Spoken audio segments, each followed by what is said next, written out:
And now for a taste of things to come.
What is going on, everybody, and welcome to another Simply Reliable Studios watch-along presentation, joined by Walter Cruz, joined by, yes, your eyes do not deceive you, Jeff Meacham is kind of sort of here. The corporate shill, Jeff Meacham, is here. I mean, he's here, but he's not moving, so it's kind of like, just a glitchy feed almost. It's frozen. Yeah, I am frozen like the great Walt Disney's head in the great catacombs of the Pirates of the Caribbean, or so they say. Yeah, it's all good. I'm here. Elimination Chamber, man. I love this show. I love this. I love being part of this with you guys too. I'm happy. I'm excited. Well, it's good to have you here. It's so rare these days that you do stuff with us, that you're available to do stuff with us. Yeah, well, as evidenced by my hat, the House of Mouse has me enslaved. I mean, gainfully employed. So, I got to make sure I kowtow to them first. But you're going to have a problem here? No, I love when I get to be part. Like I said, I purposely, I don't remember taking this day off. It turns out I did, which is great. And it turns out there's some massive political stuff going on down at work. So I'm like, oh, good thing I'm home in Candy Country where it's safer, I guess. Safe fish. Yeah, safe fish. It's all relative around here at the House of Meat as opposed to the House of Mouse. But yeah, man, it's the last PLE stop on the road to WrestleMania. It's still a mind fuck to turn on Disney Plus and see the WWE banner going across. I'm not going to lie. It's a little weird for this fan. But and it's even weirder to see Rosenberg with a less stylish beard than mine. Good God, I can't stand Rosenberg. He bugs. Anyway, sorry, tangent. And you got the IWC. Oh, there's only 4 matches. Yeah, 2 of them are chambers, man. Like, just calm the fuck down. Like, we got a Elimination Chamber times 2. Like, enjoy it. And I know the creative is what it is. And you guys have been talking about it for as long as I've been absent. And I talk about it when I pop in here and there. But it's if you don't like this, you've got GCW in an hour that you're also covering, right? If you don't like GCW or WWE, tune in at 8:00 tonight Pacific. We're having a hell of an interview with an old friend. If you don't even like interviews with hot women, which what the fuck is wrong with you? Then turn on the shenanigans because that's random ass everything. Like, you've got something to watch tonight, kids. Like, just sit back and enjoy it. For real. And, to your point, you've got Chamber, you've got GCW, you've got AEW Collision tonight. Yeah, Collision also. Exactly. And that's just the stuff that I know about. I'm sure there's 100 of other independent wrestling companies that aren't even on my radar that have some kind of show tonight. Yeah. Support your independence. Yeah, if you go out in your area, if you're not a fan of, kicking back in your place and watching live televised wrestling, shit, go out and find it. It's there. I promise it's there. Plus, we got the whole mystery of what's in the box. What's in the box? I was going to say, we've already got a question in the chat about what's in the box. Yeah, I was telling people, you know, and I totally said this for a ha-ha because I definitely don't think this is in it. Okay. Mm-hmm.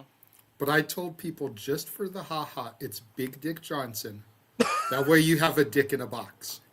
That is the greatest response I've heard yet. That's good stuff. I'm here for it. If DJ was still part of the company, I would totally believe it. Like if Chris DeJoseph was still part of WWE, I'd be like, oh man, that's perfect. That's great. I just wish. It doesn't mean we couldn't get a one-off. I mean, where's he from?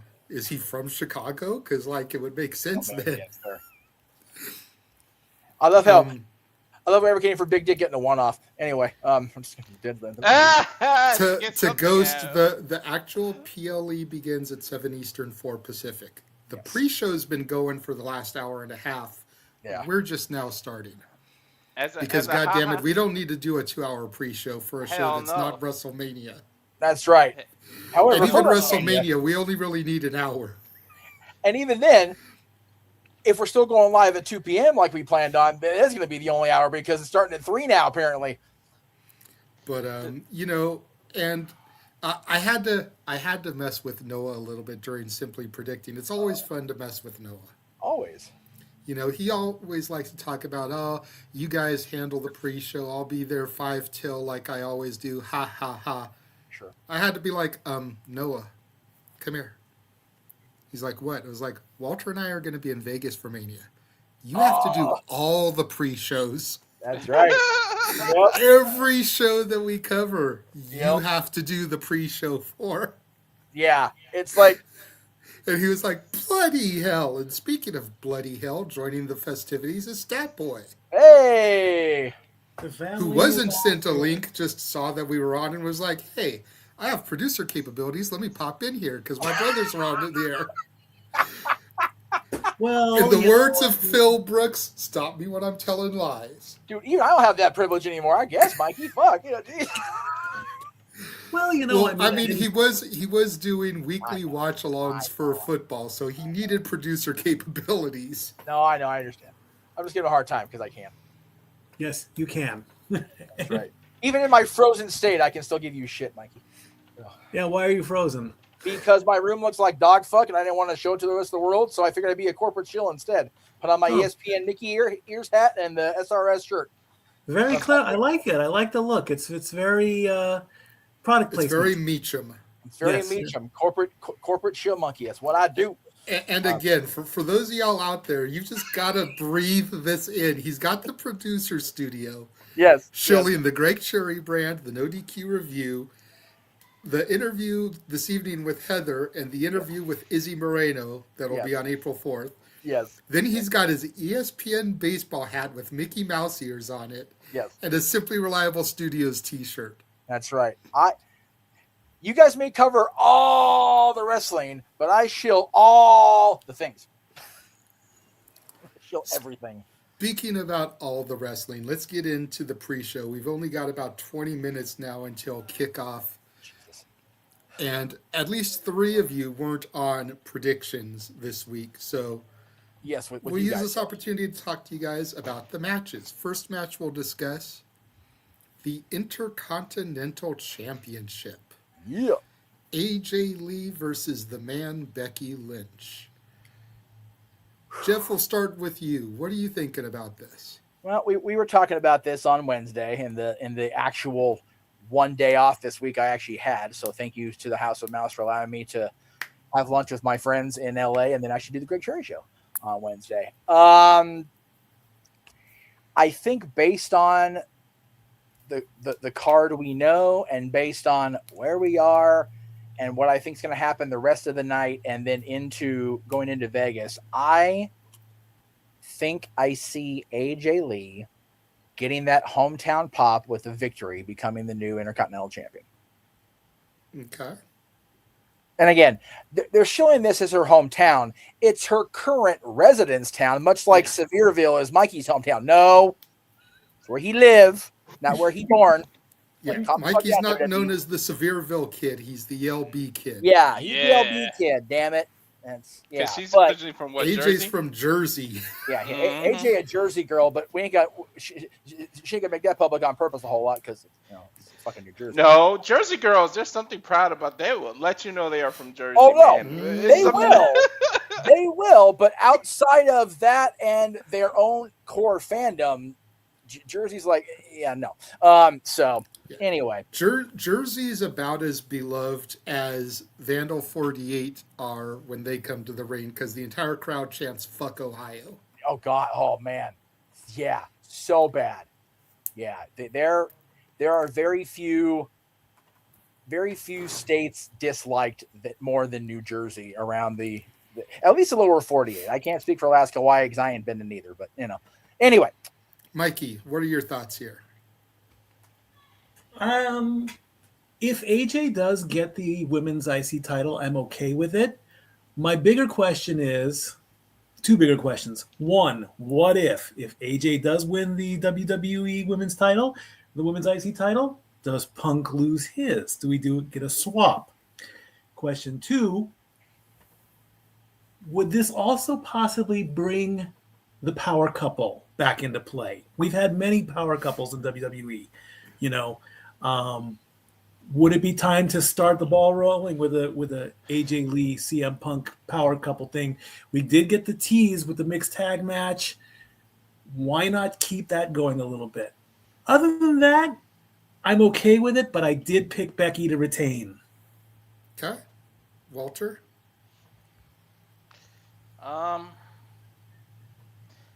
I'm thinking Becky's gonna retain too. I know she's in her hometown, but WWE has a thing about people winning in their hometowns for some reason. I don't know what the hell that is, but I just feel like yes, it's for Chicago, but in terms of the world, it's bigger.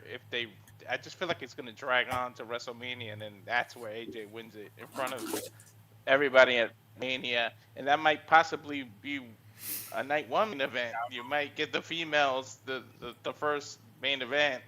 A night one main event like that, so AJ can win it at WrestleMania, and it'll mean more personally since her husband only had one main event in his whole career. Now the wife comes back, gets a main event, and wins a title in the main event. So I just feel like that's one thing that might be like a little bit of a side quest on here. Fair enough.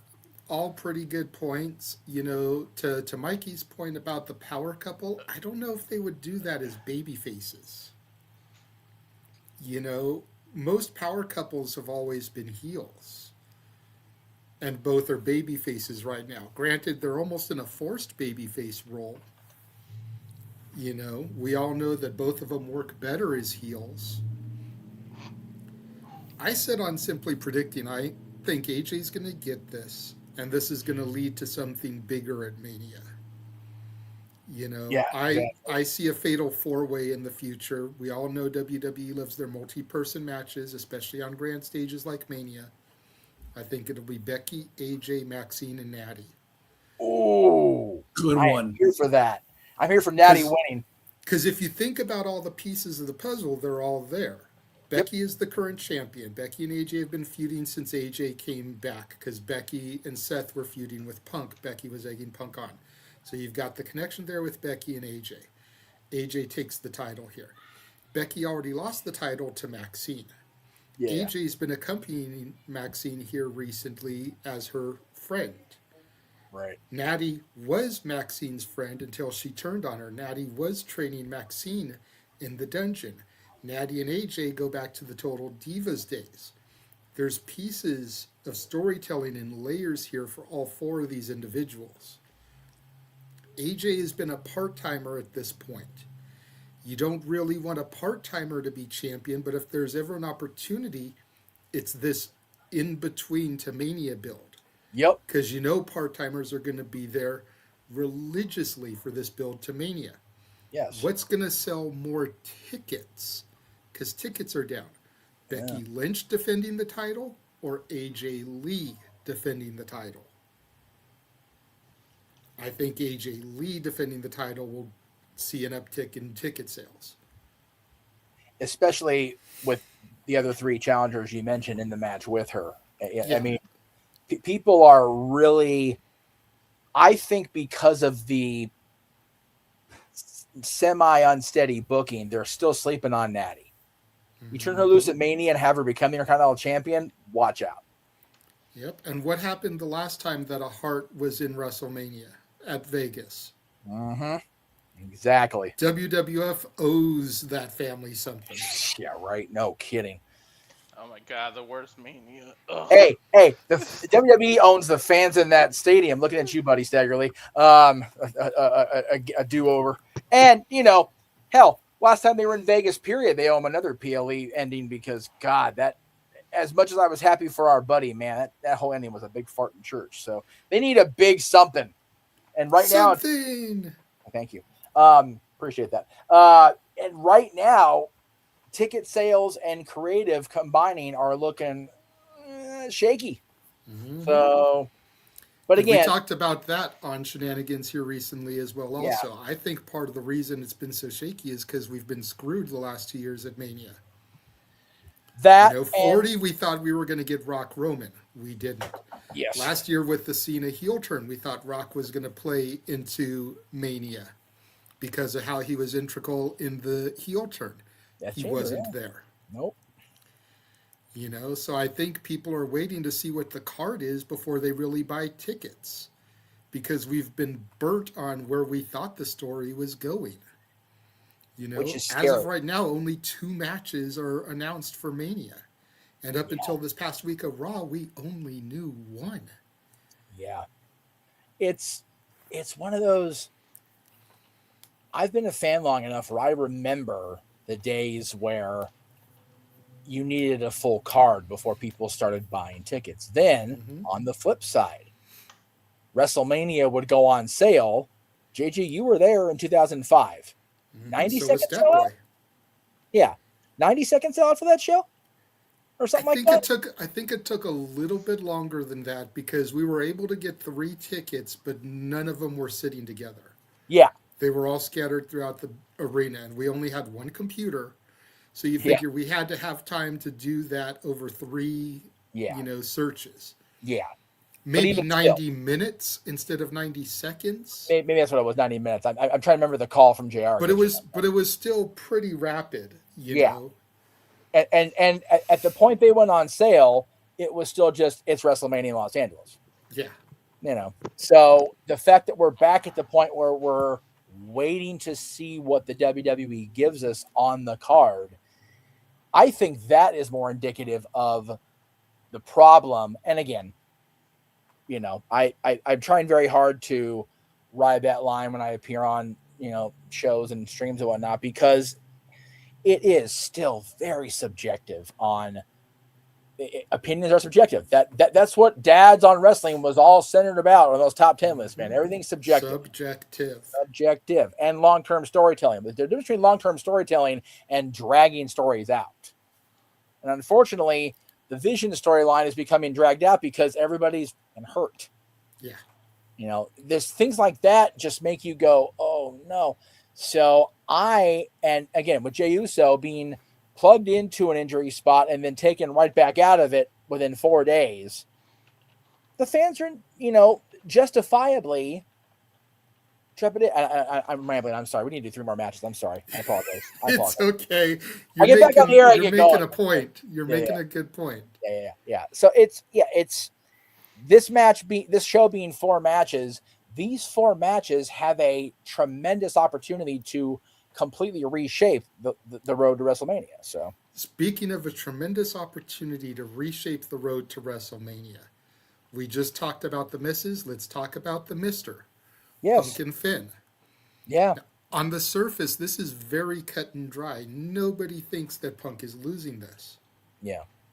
Nobody thought Rhea Ripley was losing the title going into Mania last year. Uh-huh. And that's exactly what I keep coming back to with this match. Yeah. Finn Balor gets a dub here. Now, for the record, I picked Punk, but just walk with me for a second like we walk with Elijah. Finn Balor takes the belt here. Roman's already got his ticket punched to Mania. Yeah. He's the Rumble winner. He's challenging whoever anyways. He picked Punk. So essentially he'd get Finn via default. Mm-hmm. Punk, having just lost the title, would deserve a rematch. Sure. So you throw him back in there. Now you've got a triple threat at Mania.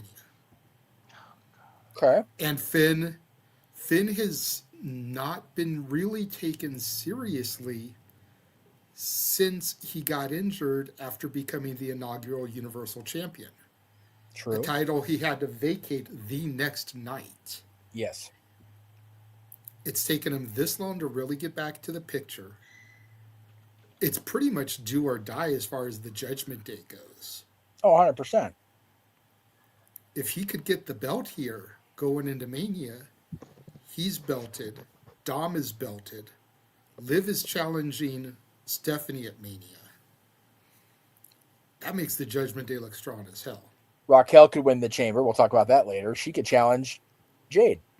So She's actually my pick, getting ahead to that. But go ahead, Mikey. We'll let you talk on this one first. Oh, Mikey. You're muted. Oh, Mikey boy, it's time to make your prediction. I know. I really don't remember who I picked. I think I went with Alexa and Mommy on this one, just because of. I think I went with, I think I might have gone with the stats on this one as well. Everything you said, bro, I can agree with. I mean, so why am I talking about the women? See, I'm not even paying attention. Boy, there we go. In this matchup, I picked Punk to retain because, as much as I don't want to see this. I want to see Chicago at some point. I don't want to see it turn into a war zone. It's if you want nuclear heat, have CM Punk lose in Chicago. Chicago will not survive. If you think Chernobyl was bad, Chicago nuclear heat is worse. So, but you can't deny what Renegade just said. I give my brother his flowers. Book this man. He's got points galore. The safe bet, it's in Chicago. Keep the belt on Punk and go towards Roman at Mania. And I need to do a better job of paying attention. Yes, you do. I apologize. Walter? Honestly, last year was the WrestleMania of triple threats. I don't want to keep seeing this over and over again. Me neither. But it would make sense if Balor wins, and damn it, he deserves it. He's your first Universal Champ, then he gets a shoulder injury, and it's like he never reached that pinnacle again. So it's like, can we get the boy a break or something? But I don't know. I feel like the WrestleMania is going to be Balor versus Dominic for the Intercontinental title. Like, I feel like they're going to get there. So he's not beating Punk for this title. So I think he's going to have his Mania moment where he actually beats Dom and separates himself from the Judgment Day as the Intercontinental Champion and actually defends it. So I'm going to go with Punk.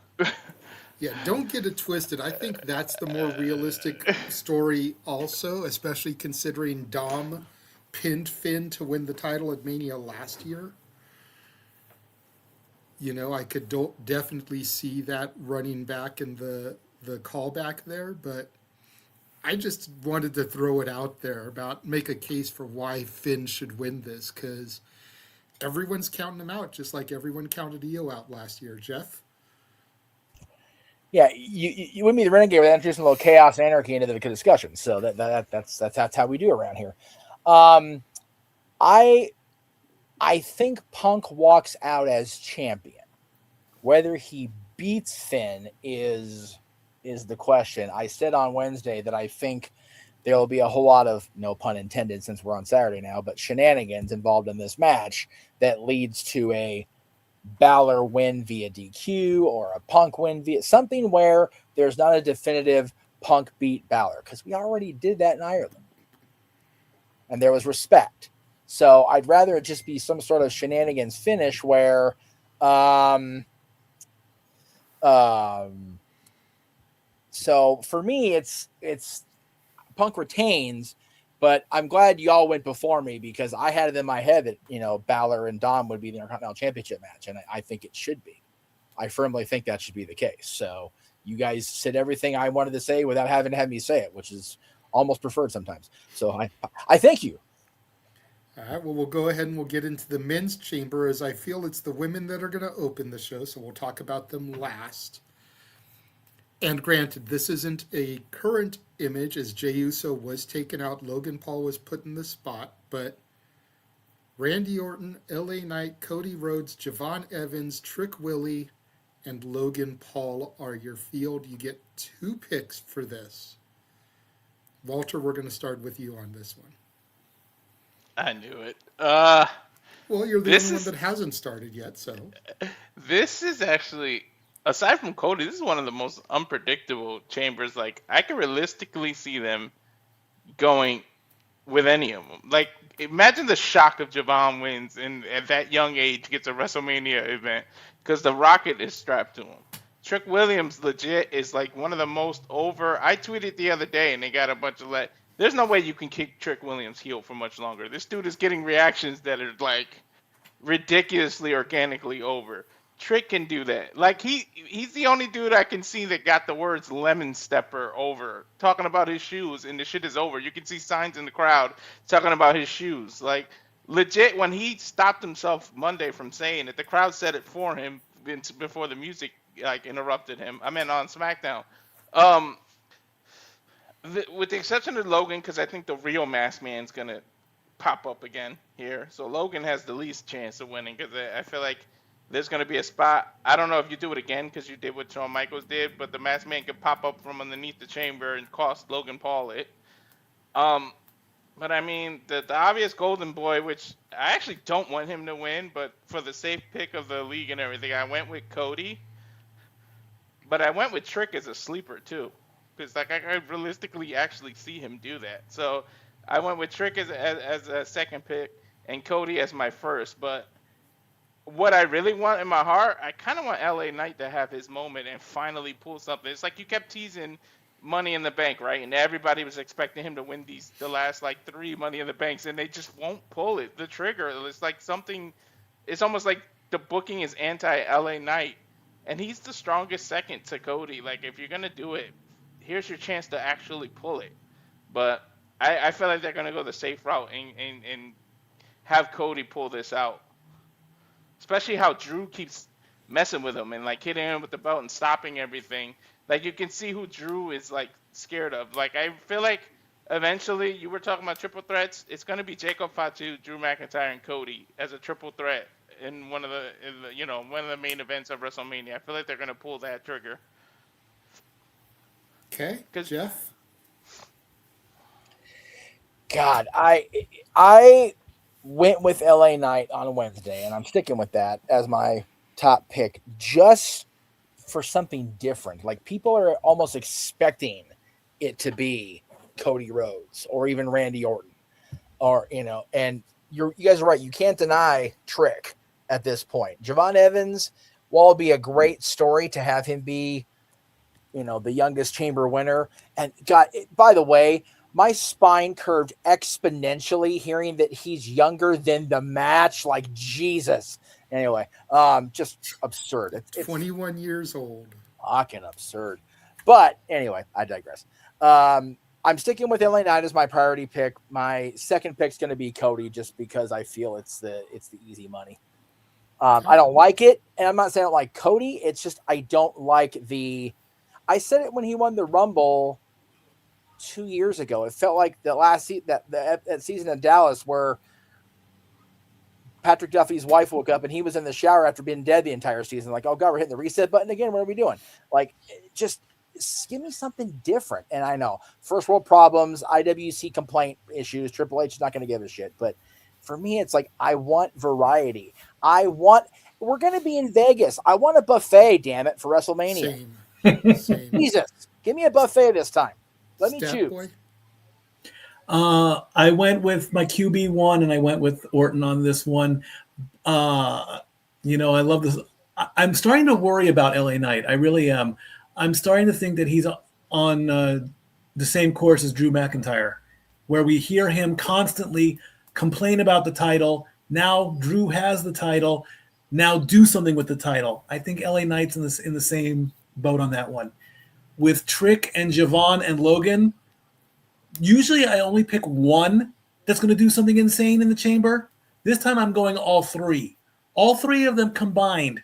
And I can't believe I'm saying this about Logan Paul. He is impressive. Okay? You're going to hate him as a character, but you're going to love the way he works.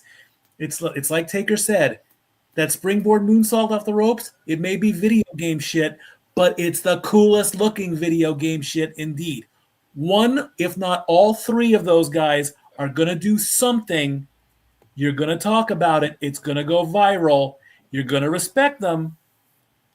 And if Logan wins, you're going to hate him even more. But he's still going to do something insane. So I got Cody and Randy on this one. JJ, real quick, my hands up. I know we're going to the last match. How far are you from Clarksville, Tennessee, Mikey? If that's Middle Tennessee, that's 3 hours. I don't know. Because the lady that just sang the anthem, Hannah Heaven, is from Clarksville. That's why I was asking. Anyway. I'll get that stat to you soon, I promise. Beautiful. Thank you.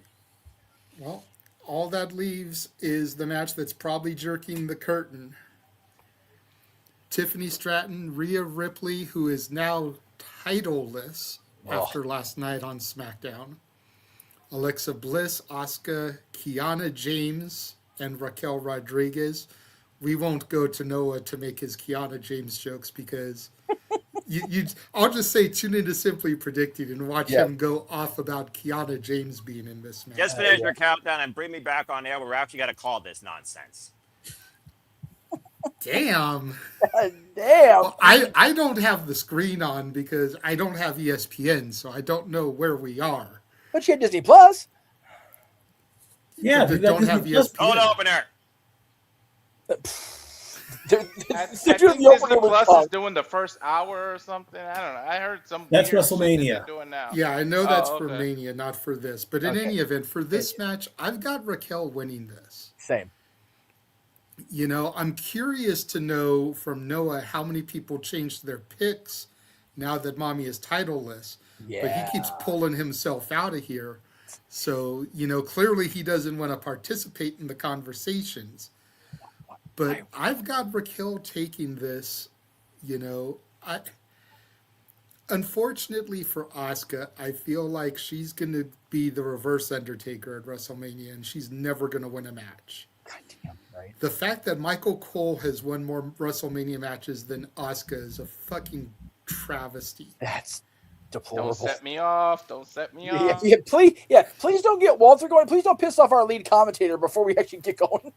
Well, the lead commentator keeps pulling himself out of here. I mean, piss him off. Go ahead, Jeff. Give us your thoughts on this one. Yeah, I'm going with Raquel. I've been going with Raquel from the beginning. I am of the belief that she's going to win and she's going to find some sort of loophole where she puts herself in the match with Liv and Stephanie. That's what I would do if I was her. Just to further the speculation. Oh shit, man, we're Judgment Day is done. So I'm going with Raquel to win, and for my backup, Rhea, just because of what happened last night on SmackDown, and now she's got more motivation than ever. But yeah, Raquel's my primary pick. Okay, Mikey. Like I said earlier, I think I went with Mommy and Alexa on this one. I love Mommy. Mommy doesn't need a title. Okay, Mommy is Mommy no matter what. She could come out in a potato sack and make the potato sack look good. Okay, she doesn't need the belt, so it's not the end of the world, Mommy fans. Mommy will always be on top no matter what. She'll rebound and she'll come back. I don't know if Tiffany can one-up herself. She's definitely on that impressive ladder with me. Raquel, I think, is the dark horse in this one. I mean, if Raquel wins this one, I think the IWC will implode on this one. The ladies are going to do a good job, but and if they're going first, good luck, ladies, because you got to set the bar high. I'm going to take myself out, guys. You guys enjoy the call, and I'll pop back in later. Sounds good. Go ahead, Walter.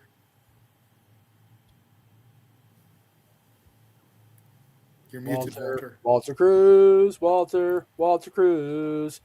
You're Maybe on. he's on the phone. He may be working. Oh, he's on the phone. Okay, that's fair. Yeah, okay. Well, I won't be. Oh, No, the chamber's my, coming down. My mouse wouldn't cooperate to fucking move towards the mute button. Technology failed either way. I was like banging the mouse. Like, what the fuck are you doing? Oh, But banging anyway, the mouse. Oh, yeah. Whoa, hang on a minute. I work for the mouse. I'll be banging nobody's mouse. Wait a minute. Anyway, whole the stipulation going now. I I'm here. Anyway. I went the opposite of Jeff. I went with Rhea as the main and Raquel as the secondary. I really, really want Auska to win, but unfortunately, I think they're gonna go with the opener of WrestleMania night one. I'm saying it now. It's gonna be freaking Auska and why can't I think of her name right now? Kyrie. Yeah, Kyrie's gonna finally stand up for herself, and they're gonna do that. And it's gonna be like the opener. Hopefully, it's as good as Eddie and Ray. Like, can we get a opener as good as that WrestleMania? I mean, since It's then, been a minute. Yeah. Although you know what though, Balor and Rollins and is it Miz for the IC? That was a banger. That was a good one. And they started the chamber, by the way. Alexa Bliss is walking out. All right. Fair enough. So, as we thought the women are going to start, I am going to take my leave, gentlemen, as I do not have the ability to watch this. Coming in is the simple man with the spectacular voice, Noah Foster. And I will see everybody later this evening for our interview. Beautiful. Oh, You guys can All right. meet me here if you want, or you can pull me out. I'm not going to be appearing on camera except for the static image. So if you guys want to pull me out and bring me back in after matches, you can. All right, sounds good, Jeff. We'll do that because I guess now officially the show is on. Now that we got Peter Rosenberg, Joe Tester, and Big E out of the audience here. Hello, everybody, and welcome back here once again to Simple Album Studios. We are officially here now, the final stop on the road to WrestleMania. This is the WWE Lynch Chamber from Chicago. Good to see you all once again. Noah Foster, Walter Cruz. We are Simple Reliable on the call for you tonight. Hope you all enjoy the conversation, reaction, and coverage. Thank you all so much for tuning in. Please like, subscribe, comment, tell a friend. You want to dictate the conversation. Super chat, pay that page, the simple as that. Of course, all 6 of these women qualified for triple threat qualifying matches as Little Miss Bliss made her return, of course, at the Royal Rumble 1 year ago to WWE. No stranger, of course. Most participants you see in the night Elimination Chamber, both men and women, are no strangers. Only Kiana James goes in here with 0 Elimination Chamber experience. Alexa Bliss previously won an Elimination Chamber match, going in as the Raw Women's Champion and still leaving as Raw Women's Champion. So that could come into her favor tonight. And again, thank you all so much. I continue to follow along with us here at Simbo Studios for all the shows we cover across all the biggest brands, pay-per-views, PLEs, for all WWE, NXT, AEW, TNA, ROH, and Independent. Shout out to DCW Collective that's covering GCW as we speak.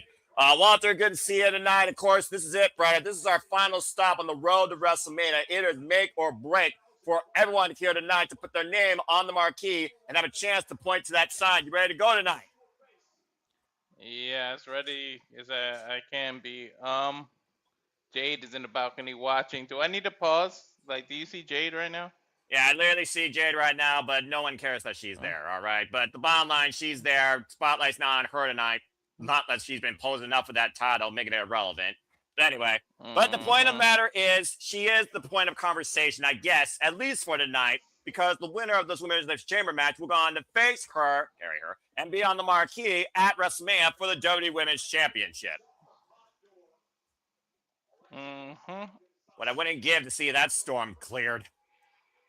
I would wish, as we see Auska, I really wish that they would have Auska win, but again, I think her and Kyrie are going to clash. And I'm telling you, I called it now. Just remember the day I said it. Auska and Kyrie are going to be the opener of night 1 in WrestleMania. Watch. Well, Jade first blank is curtain jerker, but I do see your point. Eventually, Kyrie's got to grow a spine. But that being said, the Empress of Tomorrow looking to become the note of name today tonight, Elimination Chamber. Last time I remember seeing her in the Chamber, she just remained in her pod playing mind games until she was choked out by Shayna Baszler.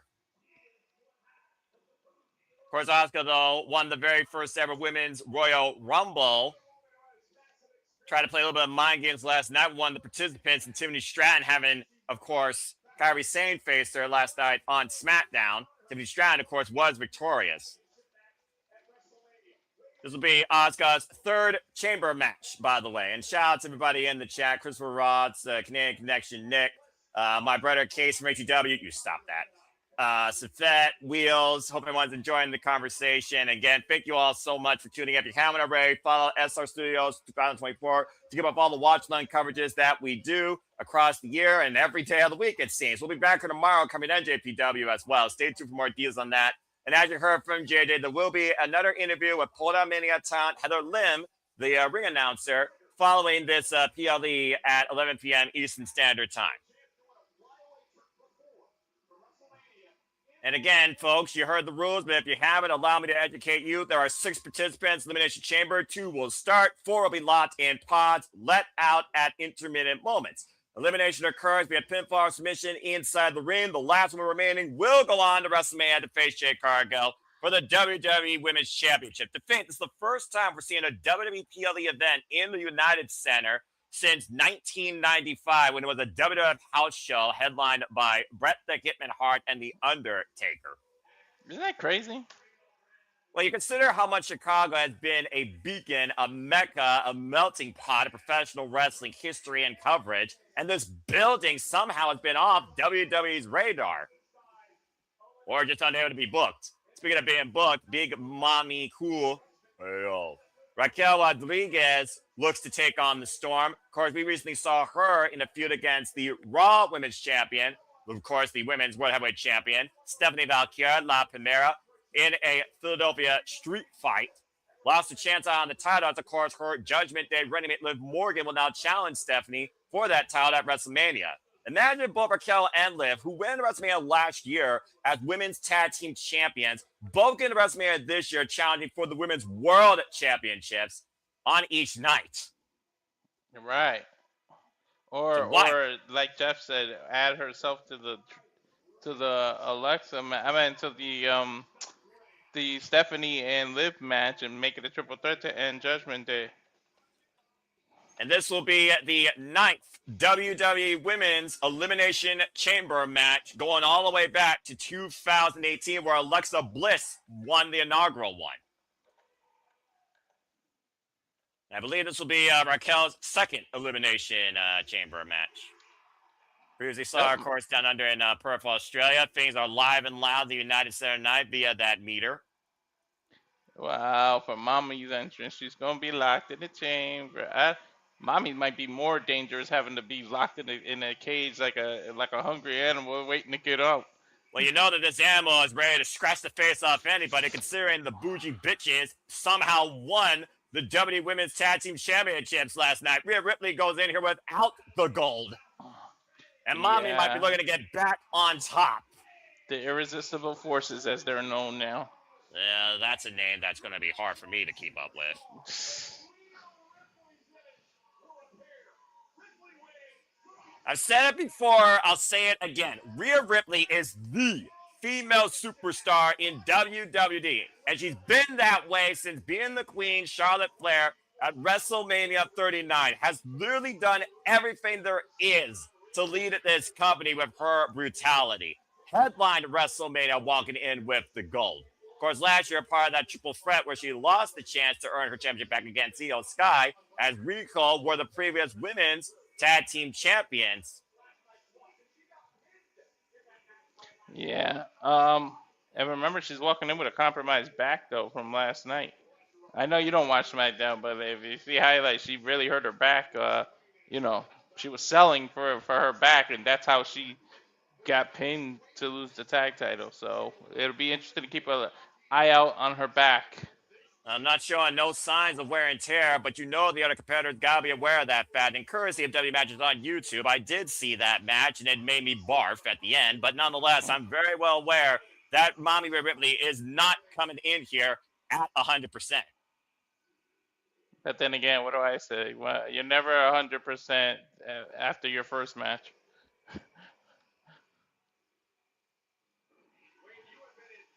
It's a brutal industry. The only time you're 100% is your first match, and not even because of all the training you go through. Of course, Wade Barrett can definitely attest to that fact, being in 3 previous Elimination Chamber matches, including one where he nearly took the World Heavyweight Championship from Daniel Bryan. Mm-hmm.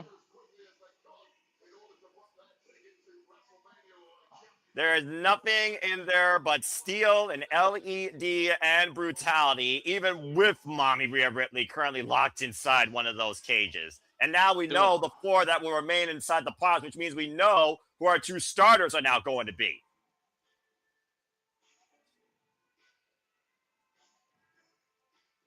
Talk about a new business plan for this young lady who really has surprised everyone this year, including myself, who had a hell of a run in the Royal Rumble, entering her first ever Women's Elimination Chamber match. The correspondent, speaker, manager, representative of the WWE Women's United States Champion, Kiana James. And of all people to beat, she pinned Charlotte Flair out of a figure 8 hold on Nia Jax to earn her chance here tonight.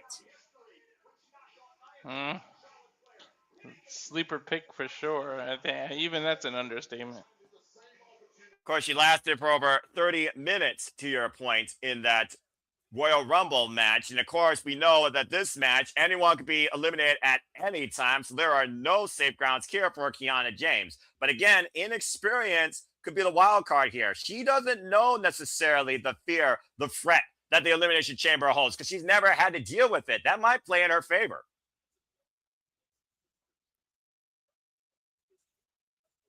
But there's no doubt, Walter, right now that Kiana James has been a breakout so far, it seems. Yeah, she wants to shut the world up that doubted her, including me for that matter. She's almost getting treated better than Julia, which is crazy. And of course, Kiana James, original rise in NXT, alongside Tessa Price, Fallon Henry, former NXT Women's Tag Team Champions.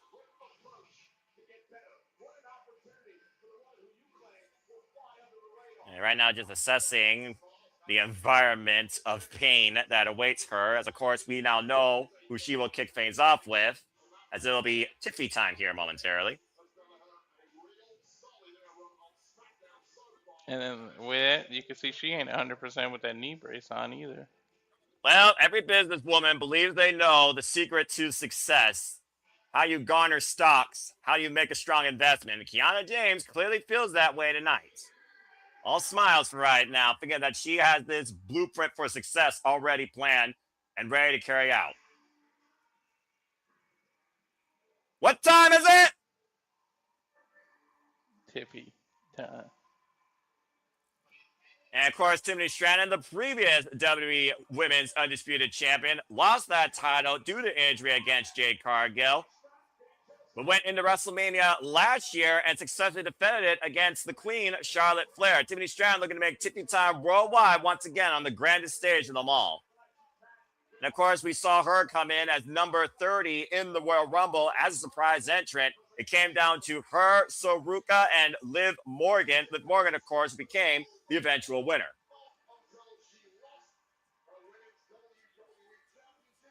Honestly, 2025 was the year of Tiffy time. Ever since she cast in Money in the Bank on Nia Jax, 2025 was the Tiffany Stratton era. Mm-hmm. Caught a little break. Was she? Did she just take time off, or she was hurt? I forgot if she was actually hurt. I think she was hurt. And she was a little bit hurt, but again, you're always hurt in this business, mentally or physically. And of course, thanks to Denise Salcedo, who had a quick little one-on-one with her during the W2K26 Launch Fest WWE headquarters. She bought a house, she took care of some personal matters, and she feels much more better than ever, mentally and physically, to get back to the top and get her championship back. And again, this is her last chance. This is the last chance for all 6 of these women to go to WrestleMania in a marquee World Championship match. Mm-hmm. Bell rings. And again, when you're eliminated, you head back to the locker room, you leave the chamber, you leave your WrestleMania hopes behind you. And we're on the way officially as the 5-minute clock begins. I'm at 4:45 and then it disappeared. I'm at 4:50, so you're at 5-second marginal.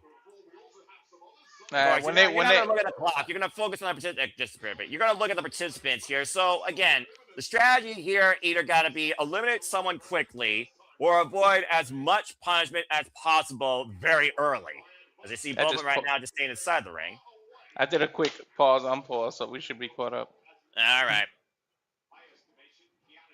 Alexa Bliss, of course, comes in here with the most Elimination Chamber experience. This will be her 8th Women's Elimination Chamber. And Tiffany Stratton. I said a lot of takeover there, takedown there. And referee here, looks like that's Rudy, I believe, Rudy Charles. And of course, only one woman in WWE history has ran the entire table of the Women's Elimination Chamber, and that was back in 2020, the Queen of Spades, Shayna Baszler, who recorded every elimination in a single chamber match. Ooh, the crowd. Chicago is behind Tiffany time. Like I said, Tiffany time took the world by storm, pun intended, last year. Maybe touch a straight, kick to the midsection by Kiana James. Now, I know Kiana James hears the doubters, hears the noise. It's all about how you react to that noise and how it fuels you. A little bit of agility there shown by the former gymnast. Of course, Tiffany Stratton was formerly an All-American gymnast. Mm-hmm. Oh, man. Kick to the side of the head, taking Tiffany down. Here's the first cover. Gets a 1 count. Definitely put away one of the favorites. Of course, the favorites here have been Tiffany Stratton, Rhea Ripley, and Alexa Bliss, according to most polls and most betting odds. And I bet you Rhea probably went way up after she lost the title. Cover now, look at the far leg. It's 2 count. You almost wonder who's going to be best prepared to come out of that pot and take advantage here. What's the most dangerous situation for these two? Nice moonsault. Gets a 2 count for Kiana. And I imagine Kiana and Tiffany do not want necessarily Raquel or Rhea to come into this chamber match next. Even with Rhea's compromised back. No, and the strategy might be you want to do your best to reserve yourself when you're the first, but you might want to try to get these quick surprise pinfalls so that you get a momentary rest because you know there's 5 minutes between each chamber opening. And let's not forget, you can also use Elimination Chamber itself as a weapon, from the Lexington glass on the pods to the steel chains that bear these walls. Oh, we've seen that before. Sometimes imagination is your greatest strength inside this structure. This lethal structure, of course, first brought to the WWE in Madison Square Garden, of course, in 2002. Shawn Michaels' shitty pants. Yeah, dude, you have to bring that up. Seriously. The one thing we talk about Shawn Michaels, he had crappy pants. Maybe you have a wardrobe malfunction analysis. Of all the people here. Oh, this is the worst color pants ever. I'm not going to argue, though. You're kind of right. And, oh, man, Tiffany getting the better, driving Kiana James down, spine first on the pads on the outside. Even with those pads, there is nothing but chain steel mesh plates underneath. Mm-hmm. And Tiffany Stratton right now, the handspring. Oh, man! And Kiana rolls out of the way, and Tiffany crashes back first into Raquel's pod. Take a look at the replay here, Walter. Bow! Oof! Backfire, quite literally. That'll hurt the hell out of your elbow. Over 75% of people in my poll actually picked Mommy Rhea Ripley as the primaries. We are now down to 11 seconds to see who will be the third entrant in this chamber. No eliminations yet. Who will enter the chamber next? Will it be Rhea? Will it be a Bliss? Will it be Auska? Will it be Raquel? The Empress of Tomorrow has been unleashed today. Auska free. Oh, man! Kiana is immediately on the attack, just throwing herself into Auska inside the pot, even letting her get out. Smart strategy by Kiana, though, considering, again, Auska is going to be one of the biggest threats inside this match. Now just drowning Kiana face first inside Raquel's pot. Relentless assault by the unhinged member of the Kabuki Warriors. And, of course, no Kairi Sane is here to add assurance for her. And now Tiffany sent into Alexa Bliss's pod, and Auska is having no problem using this to her own fun of violence. The former Kiana, of course, former Raw Women's Champion, again, inaugural winner of the Women's Royal Rumble back in 2018. Nice 2-for-1 special there by Auska. One of the most lethal strikers in the entire women's division, now driving Kiana and Tiffany's heads and faces into the steel chain meshes of the walls of the chamber. This is enough of a demented look from Auska ever since she's come back here, honestly. And had that fall of the sky.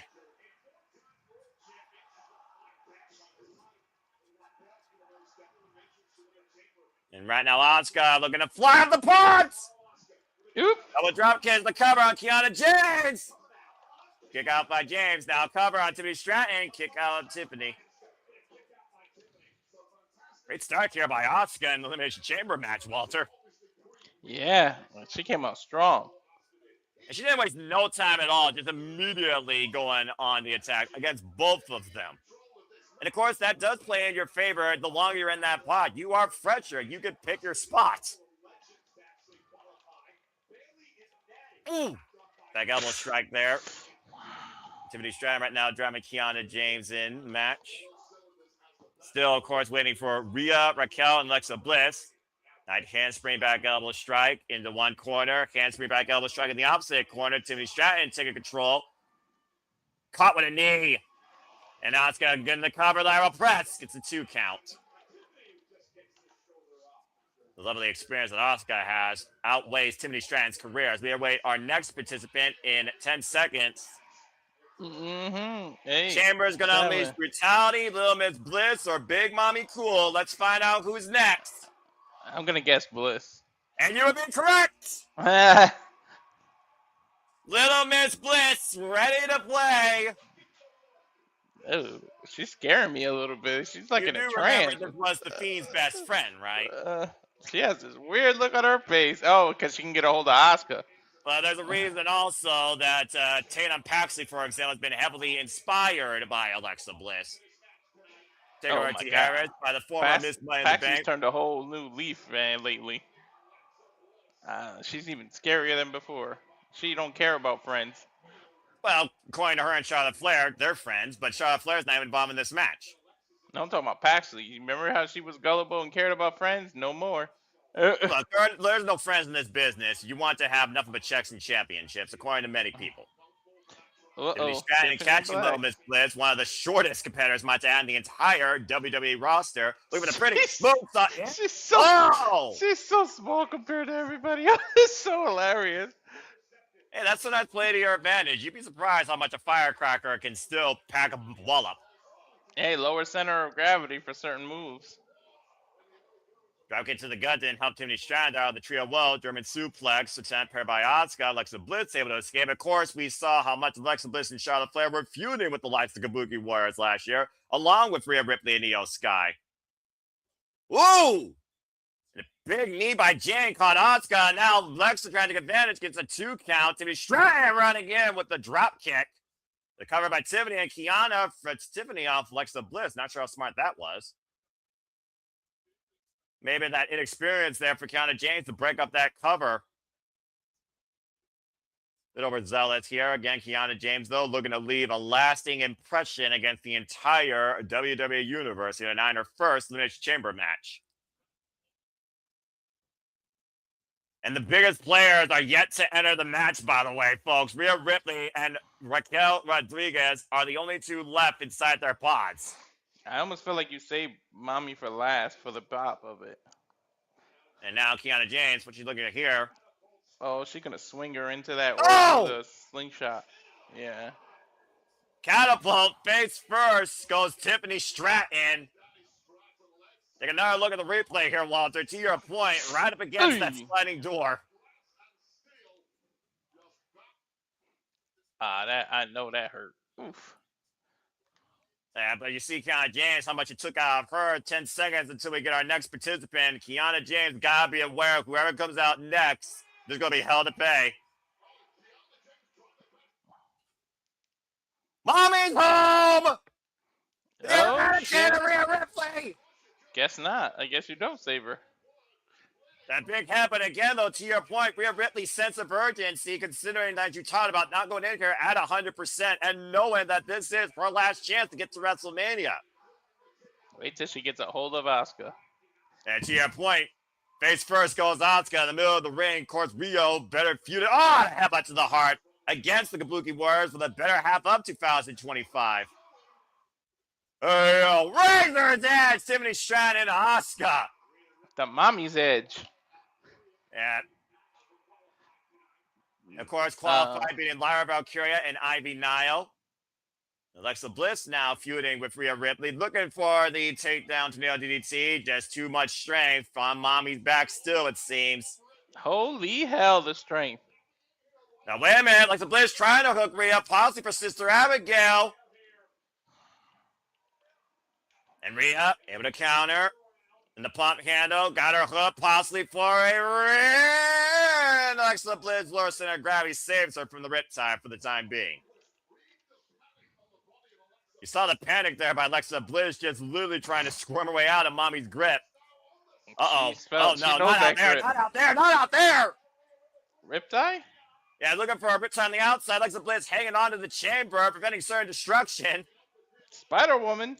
Sometimes the top of the chamber can literally be your saving grace as Rhea driven back first into the chain mesh by Kiana James. Auska missed Say a it hip again. attack, Back first. by Tiffany Stratton. Now all hell's breaking loose here. We got everybody on the outside here on one side of the chamber, and Little Miss Bliss the only one right now above the entire audience. On the steel outside with those pads covering the steel, Rhea Ripley feuding with Auska, Tiffany Stratton feuding with Kiana James, and where is Alexa Bliss? Put herself on top of a pile! Instant Bliss on everyone! Alexa Van Dam. Good grief, let the bodies hit the floor and not that crappy rap remix that's the official Female Energy Chamber. Take a look. She got 3 of the 4, while 1 got mostly out of the way, but still everyone's down. Raquel Rodriguez, again, the only one left to enter this match. There have still been no eliminations. Alexa Bliss sent back inside by Kiana James. She's going to be fresh as a daisy. Meanwhile, everybody else has been taken out. And again, though, Kiana James, you can tell how fired up she is, though. She's been the most aggressive. Alexa Bliss, though, got Kiana James hooked, looking at the WrestleMania sign. She's the most inexperienced out of everyone. Oh, and the miss, the poison blue miss, and the roll-up by Kiana. Alexa Bliss eliminated. And look at Auska, the only intelligent one that never breaks up a pin in a multi-person match. And again, there's no provocation inside chamber, so that was perfectly legal. Alexa Bliss is gone. And we got 11 seconds. And Raquel Rodriguez about to enter. I feel bad for Alexa there, but you did talk about, again, how her and Auska were waiting to get at each other. Look at Big Mama Cool. She really is cool in it. She don't care. Look at that. Cool, collective, and focused. That is Raquel. Oh, and Tiffany Stratton being used as a pendulum against the chamber, just thrown head first. The strongest competitor, arguably, right now in this match has been unleashed. Dude, she took Kevin Nash's advice to heart. No kidding. A kick to the midsection here, and she might be looking for that jackknife power bomb. Got Raquel. Oh, man, alley-oop, throat first at the top rope. Well, yo, dude, she's taking everybody out. Asuka's next. I think they're going to work together to take out Raquel. That's probably the smarter strategy here, considering she's the freshest of the entire field. Just throws everybody off. Rhea Ripley might be the best chance to get Raquel out of this match. Raquel and Rhea have, of course, been at each other's throats since NXT, when Rhea Ripley was sent out of NXT in a last woman standing match by Raquel to be in Chocola bomb through the stage. And Raquel, last time she held a singles world championship, she beat Io Sky for the NXT Women's Championship. Now throwing everybody around. Dude, Raquel's ragdolling people. Talk about Demolition Derby here. And Rhea Ripley again squaring off against Raquel Rodriguez. Last time these two at one-on-one, of course, it was a street fight in Saudi Arabia. Look at the power of Raquel catching Rhea Ripley out of the attempted tijeras. She's gonna use the cage as a weapon. Watch out, cameraman. Oh, man. Powerbomb back inside the ring. That's the only time that I don't wish to be the cameraman. I don't think Ripley wished she was in that spot. Back first in the chamber and then thrown in the powerbomb to the inside of the ring. Long dart to Stratton right now. And this match has been all Raquel Rodriguez. Spinning back fist, spinning Sova up by the most lethal striker here in WWE. Auska to tee it off against Raquel like a kickboxing bag. Ow. And Raquel, though, again, catching Auska.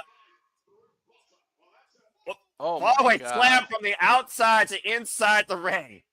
Kiana, though, dragging Raquel face first to the chamber. And now Kiana and Raquel are both inside a chamber pod. And Kiana, And what is Raquel thinking here? Oh, my gosh! Yo!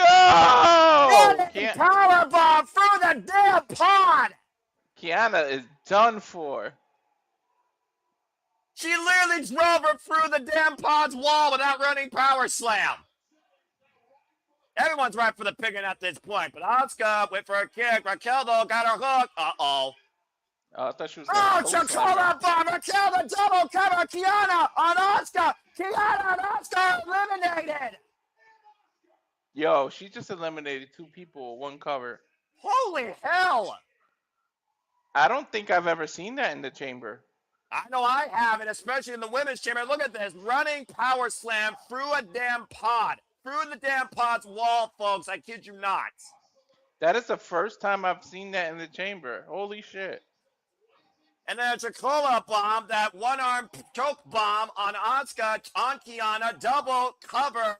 And Raquel and Rhea and Tiffany are the only ones left. We are now down to 3, the 3 favorites. Mommy, Raquel, and Tiffany. Tiffany, of course, who feuded with Jade Cargill for the Bear 2025. Raquel and Rhea, who've been feuding against the Bear Private Charge since 2020. And Tiffany Stratton, handspring, back elbow, combo with a stunner. And Tiffany Stratton, though, got to eliminate one of these monsters. She's going to have any chance to go to WrestleMania. You may have to see a crazy alliance. Airplane spin, power slam, takedown. Raquel in the cover to eliminate Tiffany. Kick out at 2. Good Lord. Rhea Ripley grabbing the hair of Raquel. The feud of Raquel and Rhea, though, might play to Tiffany Stratton's advantage. You can find an opening, though, Walter. I just say let Rhea and Raquel just keep us on each other. Keep yourself out of the equation. I would stay right out of it. And Rhea Ripley right now pushing herself away. Wait a minute. Rhea caught. Now Raquel trapping Rhea in the tree of woe, using the chamber as a stranglehold. Like Tiffany, what the hell is she doing now? And Tiffany going up high above Raquel. Caught by Raquel, looking for possibly a Hurricane Rana. And Raquel, though, trying to fight out of this. Now Raquel set up and over with the head scissors back inside the ring. And Rhea Ripley is still hung inside the chamber. It's a good way to break an ankle. Oh, man, what a boot. She ran into that shit. I mean, again, the reach of Raquel Rodriguez. And right now, back elbow strike. I mean, if Rhea Ripley isolated, Raquel can make this a one-on-one. She can eliminate Tiffany. It can literally be down to Raquel and Rhea. Imagine how sweet it would be if Raquel eliminated Rhea last. Raquel Rodriguez, the faraway slam. This is crazy. And Raquel, though, a spinning corkscrew elbow drop. Almost a modified Vader bomb. And now hoisting up Tiffany, possibly for another Chocola bomb. Tiffany able to escape. Stratton lays on her feet. Again, caught with a splash, though. Again, Rhea Ripley has been neutralized for the time being. And I mean that politely. This is the best way for Rhea Ripley, though, to definitely recuperate. And what the hell is Raquel looking for here? Rhea Ripley, top of the chamber. Oh, my shit! Dude, did she just do a swanton? That's exactly what she did. A swan's off the top of the pond. Meanwhile, Tiffany Stratton moonsault at her. And the cover of Raquel Rodriguez has been eliminated. Well, there goes my second pick. Tiffany Stratton, Rhea Ripley, we are down to 2. And 2 big faces and 2 of the main players, too.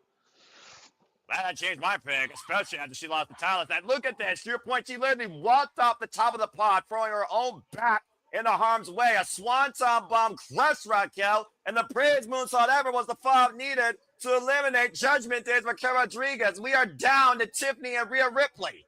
I always picked Rhea. I never had to change it because she was my first pick always.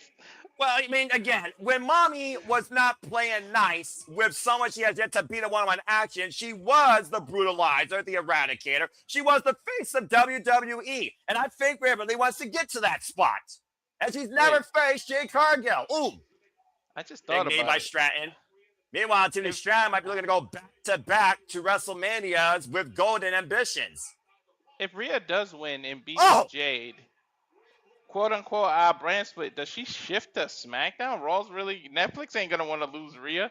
Well, that's WWE's problem. Meanwhile, Rhea Ripley might be looking to send Tiffany onto a razor's edge. Tiffany able to escape, though. Tiffany cartwheel, takeover. Got Rhea Ripley, hopefully. Alabama slammer!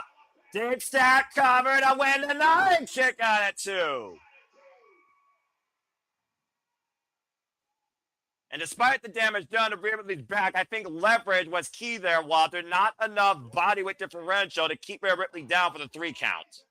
I think it was. I think it's the same. It's the injured back from last night. Remember, that was less than 24 hours ago, if you think about it. Tiffany Stratton, of course, now going back up to the top rope, looking for something huge here. Swanton bomb miss, caught her back. Also, big high kick, rocks Tiffany from the basement. And Rhea Ripley hoisting up Tiffany. Tiffany hurt her neck before, and she landed right on her neck on that swanton. Oh! Takedown face first, shoot the half, cover, hookless near leg, back press, and a kick on it, 2 for Tiffany. I just noticed, I know JJ said the Dolly Parton thing, but she might be shouting out HBK because she got the crosses on her leg. He won the first chamber. Tiffany might be shouting out HBK with that gear. Yeah, that's a fair point, actually. That because she got the chain link and all that he used to have to take off, and the chaps. Might be over, Noah. Nope. That's today. Nope, not yet, Walter. Again, you gotta say, oh no, shoulder first, Rhea to the ring post. And that might be a critical mistake. Tiffany Stratton showing a little bit of red here. Might have had a busted nose off that face buster. A swanton bomb this time connects. Cover now, Rhea Ripley to punch for Jade at WrestleMania. Rhea kicks out at 2 again. An incredible performance by Tiffany Stratton, who, might I add, was a starter in this match. And she's bleeding out her nose, I think. Steamroller. This is the same way she beat Charlotte Flair. Look for the prettiest. Moon, salt, FRL. Oh, no! Punched down into the pod up the top turnbuckle by Rhea Ripley. And Rhea has Tiffany hooked up possibly for a wipeout with a riptide pretzel cover to Rhea Ripley is on her way to WrestleMania. Mommy's going to Mania. Yo, that's going to be a badass match, though. Jade and her. Hey, Jade Cargill might have a good match for once that makes her relevant. But nonetheless, Rhea Ripley is looking to clear a storm in Las Vegas. Mommy Rhea Ripley will challenge Jade Cargill for the Women's World Championship at WrestleMania. Well, we know the other piece of the puzzle for the women's titles. Yeah, Rhea Ripley, again, fighting through pain that entire time as you see her grabbing the small for bat, to your point. Take a look at the replays here, Walter. Some of the highlights here. Raquel Rodriguez, though, what a performance. A 4-3 record with a double cover. MVP. I feel bad for the people they're gonna have to fix the chamber in between matches because Raquel broke with one of the I'm sure they have the the pods tools. with that power bomb. They got the tools, I'm sure, to do that. And of course, that prettiest moonsault ever, swanton bomb combination by Rhea and Tiffany, eliminated Raquel. We were down to Tiffany and Rhea. This prettiest moonsault ever, though, literally got pushed off the top rope by Rhea, face first to the pod. Disoriented enough for a riptide pretzel cover. Mommy is back on top of the marquee at WrestleMania. 7 weeks from the night, It's Jade Cargill versus Rhea Ripley for the first time. They're gonna point at the Mania sign. That's two equally matched people. If anybody can match the strength of Jade, it's Rhea. If anyone can surpass the strength of Jade, it's Rhea Ripley. I don't know if I'll go that far. I don't know about surpassing that strength. I was about to say, Rhea Ripley's resume versus Jade Cargill's resume. Get back with me. Nonetheless, you are definitely looking at Jade is ripped in places most women don't have places. Well, we'll find out what Jade Cargill is truly made of in Las Vegas. And I'm sure Mommy can't wait for that play date. But of course, we got a momentary commercial break, and they're going to send us the commercial in 5 minutes. We'll bring in the rest of the peanut gallery, and then Walter will lead the conversation as I got to go take care of something real quick. Walter, it's on you. Who is back there? I see Mikey. Is Jeff still back there? I don't think I see Jeff anymore. But anyways, you're getting major feedback, by the way, Mike. What did you think of that chamber match? Wow. I am impressed with Kiana James. That was my first match seeing her. So, like I put in the chat there, I think when I saw Tiffany's gear, it's Dolly Parton themed because of butterflies. That's Dolly's spirit animal. Good match. Not as brutal as I would have liked. A few good spots. And now, finally, maybe the IWC will be happy with Jade's first title defense because she's had that belt since she won it November 1st.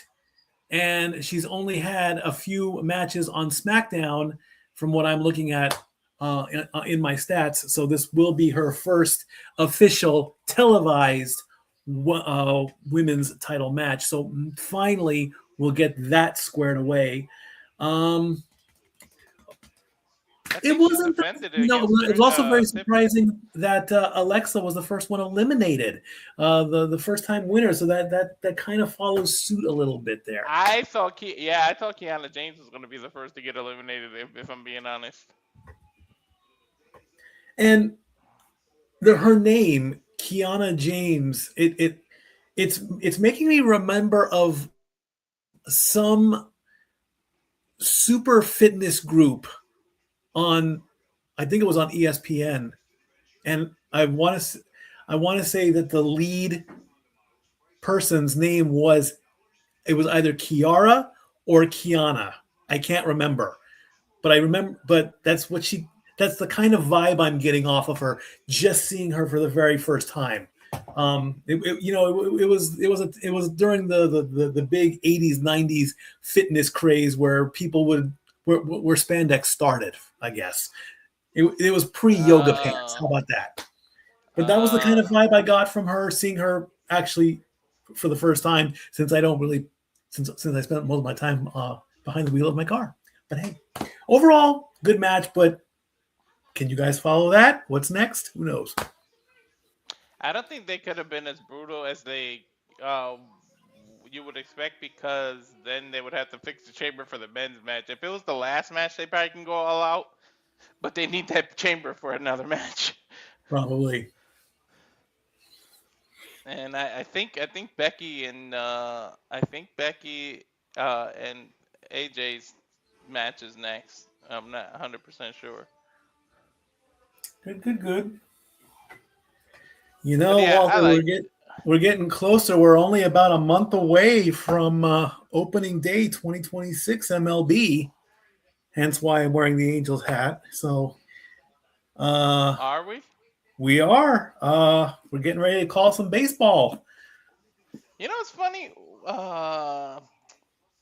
What's his name? Zach messaged me. He wanted to know if you wanted to. We're gonna have to talk to JJ, but if you wanted to do like a mock draft or free agency prediction of all 32 teams. I'm not sure if he meant the MLB or the NFL, but I think he meant the NFL. I did message him about that.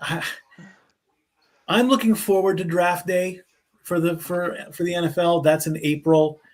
as far as mock stuff, I'm the guy that failed in every fantasy football league in the world. So I'm just going to put my focus towards this year's draft, the real thing, first round coverage on ESPN, I believe, in April, which I'll be covering. But I'm not. If you two want to do that, you have my blessing on that one. I'm sir. good on it. I don't know junk about the I know Combine. nothing about all that stuff. I just know what I see and what I can call. Mm-hmm. I know somebody broke the record one time at the Columbine with lifting the weights, and I think he did it like 56 times or something. He lifted 245 pounds or something like that. That's the only thing I know. Me neither. Oh my God! We got like another whole minute of ads. Yeah, that's the only downside with ESPN, really. You know, I actually am surprised that ESPN2 is going to allow the first hour of WrestleMania for those that don't have WWE in their ESPN package like I do. I broke down and I need the archives. Really, I've got books to finish up. I need to finish up Mayor Jacobs' book before he gets out of office. I need to finish AJ's book, hopefully before he goes into the Hall of Fame. John's book is done. John's gonna be in. He's gonna be 12 hours east of me in Orlando in 2 weeks, and Really? I can't go because all his tickets are sold out.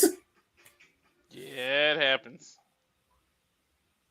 The only way I could possibly do it is if I go to his panel and I grab the microphone and say, "Hey, John, it's me, Stat Boy. I've got your book." He'll be like, "What's a Stat Boy?" Right. Yeah, really. These ads need to hurry up. But I'd yeah, love to man. see- In terms of the chamber, man, I think Raquel Rodriguez has got to be called the MVP, and she did something I legit have never seen that before. Getting two people eliminated at the same time. I'm surprised they never did that with Goldberg back in 03, when he was in there. And I mean, they really made Raquel look strong. Oh yeah. Well, she probably is. I mean, I think there needs to be a legitimate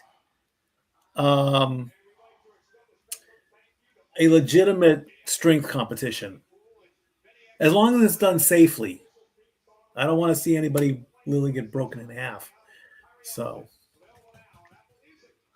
the world's strongest woman competition.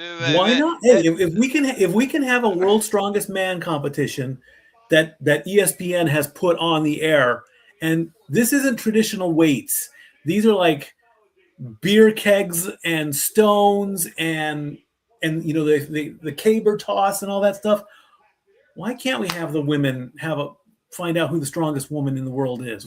Dude, that competition is nuts. Don't they pull trucks and all kind of crazy shit? Yeah. Oh my God, yes. You're not lying. You're absolutely right. They do insane amounts of strength that a normal person would look at and think, why do you want me to do this in the first place? Mm-hmm. I mean, yeah, they did it with Mark Henry one time. They harnessed him up and he pulled a semi truck. They've done it with harnesses. They've done it with ropes. They've done planes. They literally throw beer kegs in the air and try and get them over. It existed at least in, I would say, the mid 90s, along with the Scrabble tournaments on ESPN. And let's not forget about darts either. Hey, when you can't sleep at 2:00 in the morning, but now I'm ranting. Yeah, no, I used to see that kind of stuff in freaking bowling at like 2 in the morning. Bowling used to be a thing on ABC. Yeah. Before the Wide World of Sports in 1984, they had the PBA tour, and that was my introduction to bowling. And then Wide World of Sports would come on. That's where I got the thing with the Harlem Globetrotters, and then ESPN would do college football and college basketball and all that, and then the obscure sports that you don't think about would be on after Sports Center at 11 o'clock at night. They would I do used to one watch final hour of Sports Center. They would show darts. They would show cricket. They would pool, show billiard. billiards. Billiards was a Mhm. thing. Oh yeah, I remember that. These trick shots they used to hit. Oh yeah. And then the poker craze in the mid '90s came in, and then poker came onto ESPN. Hi Noah. Oh God, diarrhea sucks. Oh, you okay, Noah? You not feeling good? I'm all right. Okay. Cool. Well, before we go into the next match, I would quickly like to shout out to Stat Girl Dory Lou, and she had her birthday a couple days ago, so Happy we late celebrated birthday her to her. birthday. And today is Stat Girl and I's 5-year anniversary of living in Tennessee. We have been in Tennessee for 5 years, and she still hasn't killed me. And you live to tell the tale. We're so proud of you, and we so are glad to have you here, Mikey. And thank you for that. And again, thank everybody that's tuning in. If you are tuning in for the first time, we have the Sip Up Studios. Follow us, of course, at our studios on the X for more information. Our watch alongs as we continue here at Elimination Chamber. As it's time to go to the big time, as Big Time Bex, the two-time Women's Canal champion, who's been champion now for 54 days on this road to getting it back against Maxine Dupree, goes into her first defense tonight. And her first ever one-on-one match against AJ Lee, who has been the undoing of the man's psyche as of late. Of course, AJ Lee returned to WWE because of Becky Lynch and the assault on, of course, AJ's husband, CM Punk. And it was right here in Chicago where AJ Lee sucker punched the man and left her with a black eye right here in Chicago. And look at the referee, Walter, Jessica Carr, who Becky Lynch believes there might be a conspiracy against her whenever Jessica Carr refs her matches. What a coincidence! I'm surprised she didn't protest the fact that she's the referee. Well, to be fair, Becky Lynch put her own, foot in her mouth, as you like to say about me, when she literally gave AJ Lee this match because AJ Lee has drove her absolutely batty, saying that you want to go one-on-one with me, and AJ Lee wanted to sweeten the deal to challenge her for the WWE Women's Championship. Mm-hmm. It was the only way that Becky Lynch was going to get her hands on AJ Lee, who's now made her tap out to the Widow's Peak not once, but twice. Wait for the pop, Noah. Wait for the pop. Oh, I'm waiting for it, dude. It's going to be live and loud. I'm going to get quiet on this. You don't need to. They're loud enough. That thing just hit 100. Dude, it literally went all the way into the red. That's crazy. Your wrestler's favorite wrestler, everyone's favorite super nerd, DBC anime fan. There is only one, AJ Lee, in professional wrestling. Skip into the ring in her Chuck Taylors. Her first singles match in over 11 years, practically. And her first singles match since returning to WWE back after before WrestleSalooza last year.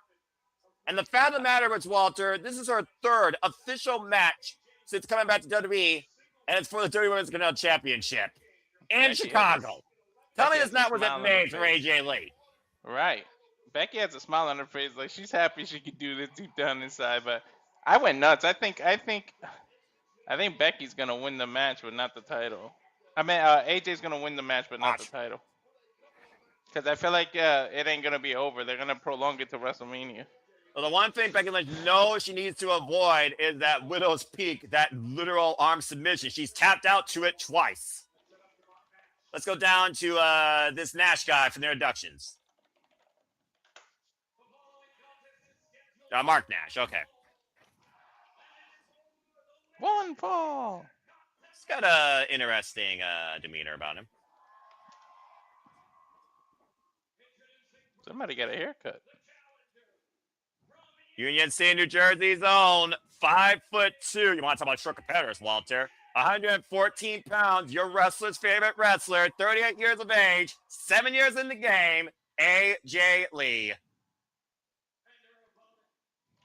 Meanwhile, from Dublin, Ireland, 39 years of age, and of course involved 23 years in the game, 5'6", 130 pounds, big time Bex, Becky Lynch, current reigning WWE Women's Intercontinental Champion. This title, of course, minted last year, first won by Lyra Valkyria, took by Becky Lynch after their series of matches. And of course, Becky lost it to Maxine Dupree and got it back. Jessica Carr hoisting the title up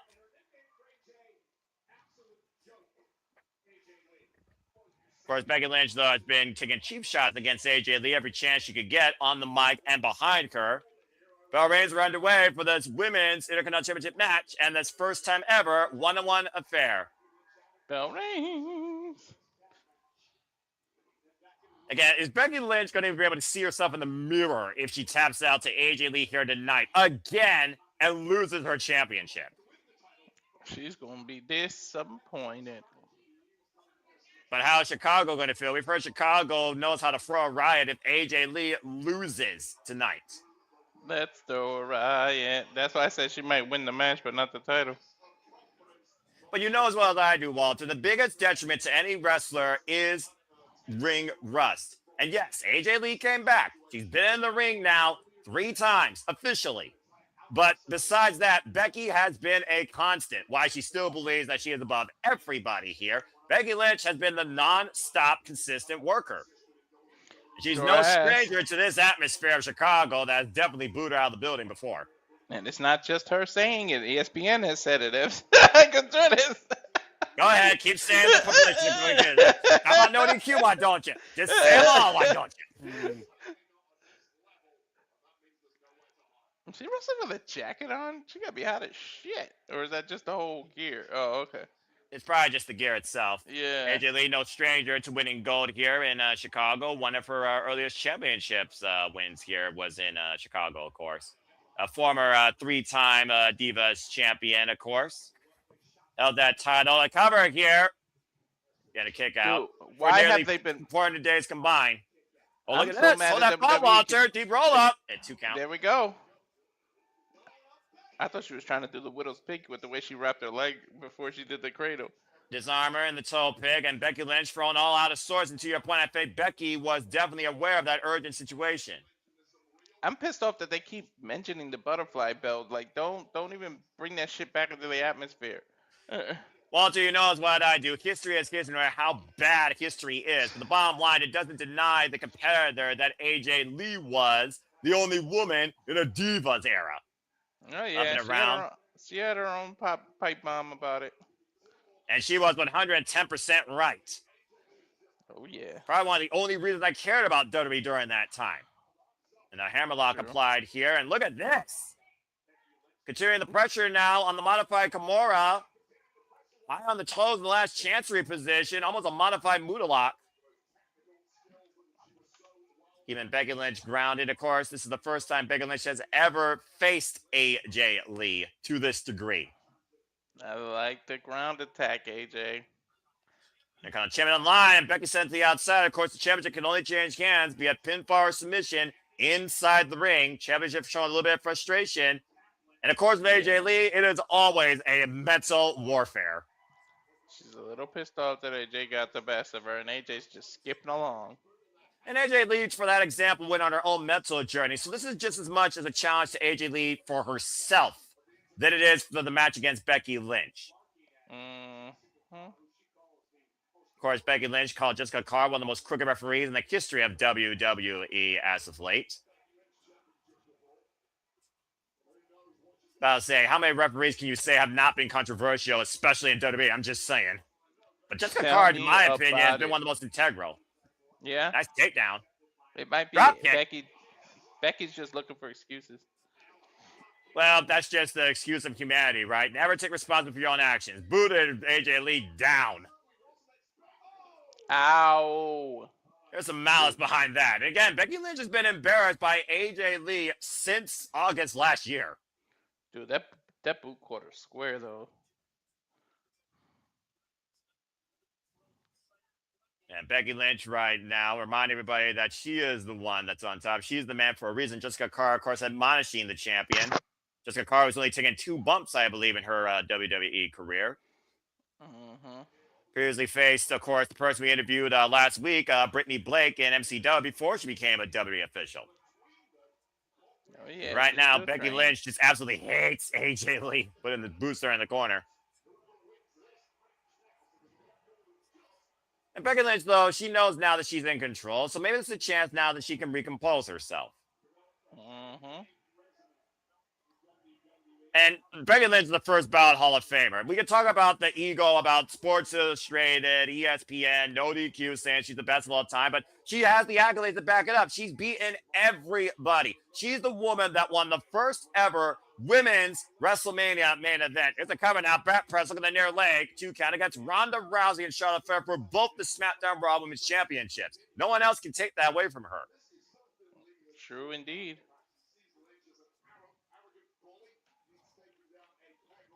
Of course, AJ Lee talked about how Becky Lynch ignited a fire in her after assaulting, of course, and insulting her husband, CM Punk. You need to stop And every time she saw her, she wanted to punch her face. Stop focusing on crowd reactions and focus on your opponent. She keeps like worrying about how the crowd. To be fair, though, Walter, we are in Chicago, and this is literally Punk and AJ Lee's world. True. You might as well say that Becky Lynch is facing 20,000 people. Right. It doesn't get more hostile territory than the opponent of AJ Lee for the women of WWE in Chicago. Now Becky Lynch squaring up AJ Lee in the corner, jumping forward with that forearm. Becky Lynch now, dipping boot, now hooking up for the back exploder. And the cover for the Intercontinental Championship retirement. Gets a 2 counts to Jessica Carr. That was clearly a 2. It ain't just Jessica Carr. AJ Lee, again, lack of reps as well has also got to play a factor. Like I said, AJ Lee has not been in action since Survivor Series War Games last year. The ring rust is definitely real. I don't think you want to toy with AJ, though. Oh, man, that was a big elbow. Sure was. Chicago trying to rally the homecomer AJ Lee here, looking for a bigger victory than the Chicago Bulls' own Michael Jordan. Big swinging forearm exchange here between champion and challenger, AJ Lee, Becky Lynch. AJ Lee, of course, who won her first championship at the expense of Caitlyn. They kick right to the midsection, though. Big uppercut. The booyah spot. And big time Bex taking her down with spinning sobot. Now falling off the ropes. AJ Lee, take her down a bulldog. Temporary stalemate here for the moment. Dude, she put some oomph in that bulldog, didn't she? But considering the implications that are at hand here to walk into WrestleMania as the WWE Women's Intercontinental Champion has to make this even more of an importance. Not to mention AJ Lee proven to herself more than anyone else, she still got it. She can still be a champion. And definitely the speed and agility is on the side of AJ Lee. Picking up some momentum here. Becky able to sidestep her again. Whip for that jumping side kick. AJ Lee able to scout it. Now Becky pushed off by the Chuck Taylors. AJ Lee going up to the second rope. Hooking the head. For a tornado DDT. Going for it. Okay. And AJ Lee right now has rocked the champion. Shining Wizard! Ooh. Link for the championship with the front leg kick on 2. Well, she got a lot of knee, too, in that Shining Wizard instead of the ankle. I think the odds are starting to believe that AJ Lee can be a champion again as much as AJ Lee might think she can. AJ Lee, again, who has been such an inspiration for so many in this business, especially in this generation of the women's division. Looking for the man to slam the roll through Cazadora. Both legs down, cover. Scissor the cover, 2 count. Becky with a reversal, roll up, and 2 count. Both of them able to escape. The chess game here, and Becky Lynch again. Oh, man! Planning reverse DDT, cover, kick out at 2. Becky's got to be careful with these tilt-a-whirl moves because she can wrap her leg around her and turn that into the widow's peak. And that's clear what AJ Lee was probably going for, and Becky Lynch just literally drove her down with a modified reverse DDT. And you can see the frustration coming out of Becky Lynch here. Wait a minute. Becky now looking to go to devious, desperate means, removing the top turnbuckle pad and exposing the steel. And AJ right now, whoa, just preventing collision. Going to disaster there, swinging a miss, booted. Big kick by AJ Lee, sends Becky up against the rope. Kick. And toe pick, takes Becky down. Uh-oh. Little lady's about to fly. But remember, there's not a lot of room up there because the pad is gone. Oh, it's happening again. Becky stopping AJ Lee on the ascent, to your point. Yeah, there's not enough pad to sit and stand on. There's nothing finesse here when it comes to the rivalry with these two women, and the lengths they're willing to go, clearly. Let's not forget, Clearly. AJ Lee still a bit crazy. Superplex by Becky Lynch. Ooh, And she Becky held Lee on. lands in dishonor on AJ Lee, and AJ Lee is nowhere near those ropes. Bro, Trying to that counter was a this, nice, trying to roll Becky up, though, versus the pressure. Shoulders down. that was Horse is a nice begging to break. transition. Oh, man, caught with a high kick. That was so smart by Becky to transition into a submission. Yeah, Juju Katami, the cross arm breaker. Becky Lynch, though, down and doing the cover. Gets 2.5 off that high kick. Slow to follow up, though. I think frustration is starting to get to both women. And Jessica Carr is realizing that the turnbuckle has been removed. Mm-hmm. Protected padding, of course, has been removed from that steel ring. And Jessica Carr doing her job. And now AJ Lee. Oh, no! Woman roll up by Becky. Jessica Carr position on the cover. Gets a 2 count. That's the first time I've seen a referee get hit and not get knocked out for 20 minutes. Becky just high kicked Jessica Carr in the side of the head. That was on accident, though. And now AJ Lee trying to take advantage, though. The Willow peeks in on Becky Lynch, but Carr's out, and Becky's tapping out. Yeah, but the ref ain't around to see it because of that high kick. But kudos to AJ Lee holding on to the hold. But again, to your point, Walter, and I literally called it on City Predicting. Becky tapped out again, but the referee's indisposed. AJ Lee should be the no champion right now. Oh, She Becky landed from right behind. on top of Jessica Carr. Just attacking AJ Lee. Champion's advantage at this point. The champion is in full control right now. She's probably going to go get a chair, if I'm being honest. Well, at this point, does Becky want to beat AJ Lee? Does she want to embarrass her? Does she really want to retire her? She's survived her. 19,000 all over. Becky Lynch saying you tapped out, but it doesn't matter unless the referee calls the tap out, folks. It's all for naught right now, and Becky Lynch is hammering her way with AJ Lee, just throwing her against the barricade. Becky glancing back at her championship on that podium. Jessica Carr is still down for the time being. This is the worst possible situation. I think she's looking for a little wood or a steel or something. This is the worst possible situation for AJ Lee.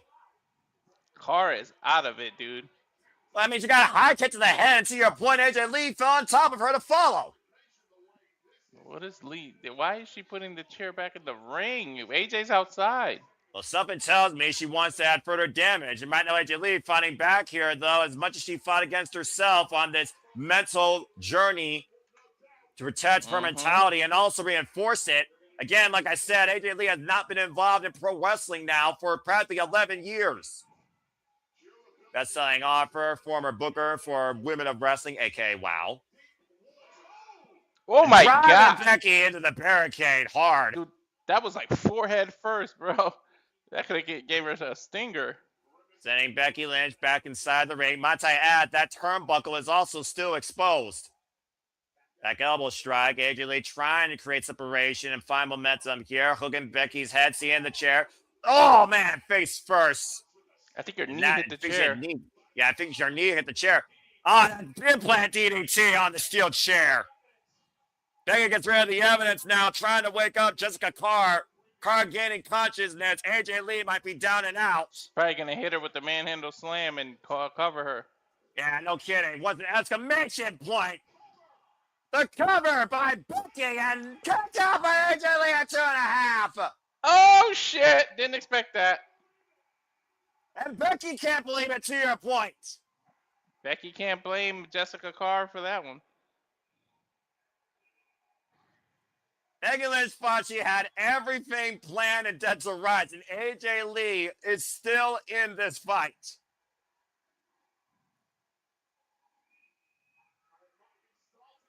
And what does this do for Becky Lynch now? It makes her think where you're going. Becky tried to knock her into the turnbuckle, and Jessica Carr stopped her. All right, AJ Lee taking advantage of the schoolgirl roll-up. Get a 2 count. Again, this rivalry's gotten so heated and personal. Man, slam counted by AJ Lee. Great team arm drag escape. That was a nice counter. Oh, both women right now literally exhausting everything they have left. And sidestep. And Becky face first in the exposed turnbuckle. And Becky right now tripped again in the Widow's Peak center of the ring. And Becky tap. Becky tap. Becky tap. And AJ Lee wins. AJ Lee just won the title.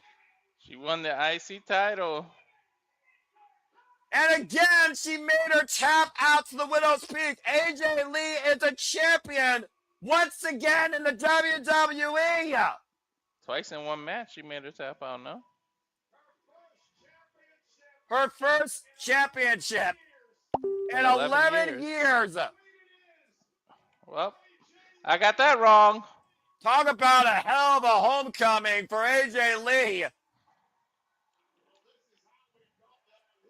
Again, that's how we got here. That manhandle slam. Becky Lynch thought she had AJ Lee dead to rights. Deep hook on the far leg, and Jessica Carr only got 2.5 on it. Critical point to your point, though, Walter. Jessica Carr saw Becky Lynch drive AJ Lee attemptedly into that exposed turnbuckle. Schoolgirl roll-up, follow-up. AJ Lee nearly caught Becky there. And then this follow-up, sidestep. Becky went first into the exposed turnbuckle. Jessica Carr had nothing to do to stop that. And then that Widow's Peak once again trapping Becky Lynch. And big-time Bex taps out to AJ Lee. Hell yeah. And we have a brand new WWE Women's Intercontinental Champion. I'm going to bring Stat Boy back in to talk about it.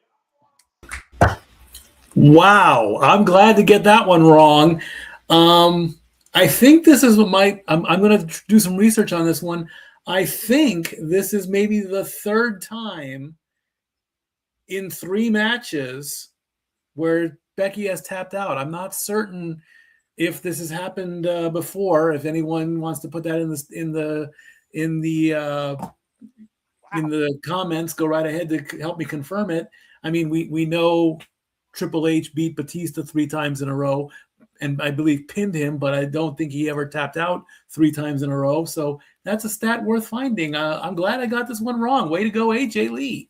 I'm very happy, honestly, for AJ Lee. Talk about a way to really prove to yourself that you still can do this, and you rightfully should be here once again. Congratulations to AJ Lee, the 5th and brand new WWE Women's Intercontinental Champion. Sometimes being wrong is a beautiful thing. And to that point as well, Stat Boy, she tapped her out at WrestleMania. She tapped her out at War Games. In their first ever one-on-one match, she tapped her out again. Fat trick of Widow's Peak. Are we about to find out what's in this box here? I could get 2 shits about that. That being said, congratulations WWE again. is probably a podium, and they're going to announce the draft. Brand split, LOL. Papa John's Pizza? Really?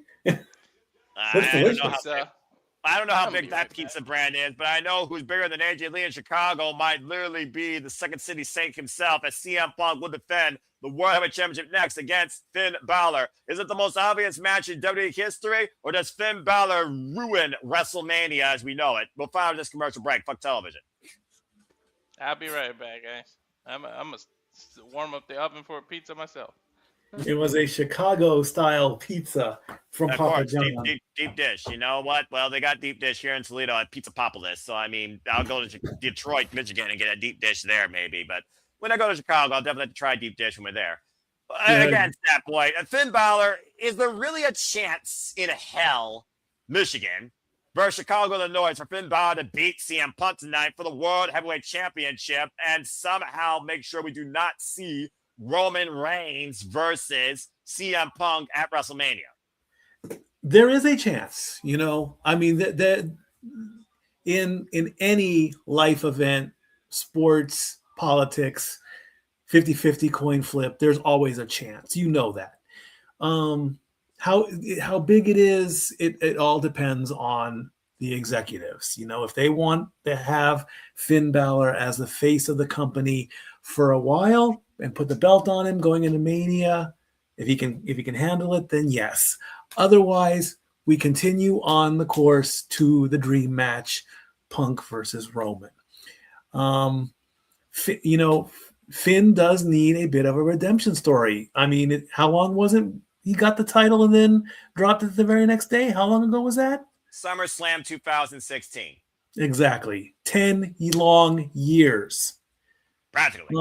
Whenever I meet a champion or a former champion, like PWG or, the headlining guy, it's like, hey, good match. You lost the title. You'll get it back. And 9 times out of 10, they say, you know what? Damn right. I am going to get it back. I would say the same thing to Finn Balor. If I would have met him 10 years ago, I would have said, hey, good match. I'm sorry you got hurt. Work hard. You'll get the belt back. They just don't know when and where to do it. This is leading up to WrestleMania. Exactly. If this was like the period, if there's a midway point between WrestleMania and SummerSlam, like one of the throwaway pay-per-views, this would be a good time for Finn Balor. But this is the lead up to WrestleMania. You gotta have your big names. It's all about the money. It's all about the draw power. Do you want to see Finn Balor as champion? There are fans out there that will say yes. Do you want to see CM Punk as champion going into Mania? Hell yes. So, I mean, yeah, there you go. There's your marquee matchup. Look at all the time and all the effort that they're putting into that. Okay, they went into the time to put that graphic together. Yeah, you can say graphics are. You can put a graphic together in 5 minutes flat. Interview times have been booked probably. Media outlets, they want to interview Roman and Punk. The Tonight Show probably have booked both of them for WrestleMania week. And then WWE throws a curveball and we're saying, oh, we're going to put Finn Balor. Do you really want to see Finn Balor on the Tonight Show? It could work. Yeah. Maybe. I mean, if you don't, let's look at the brand new wrestling fan, okay? There are people in the world who know who Roman Reigns is without even watching WWE. Same thing with CM Punk. Same thing with Cody Rhodes.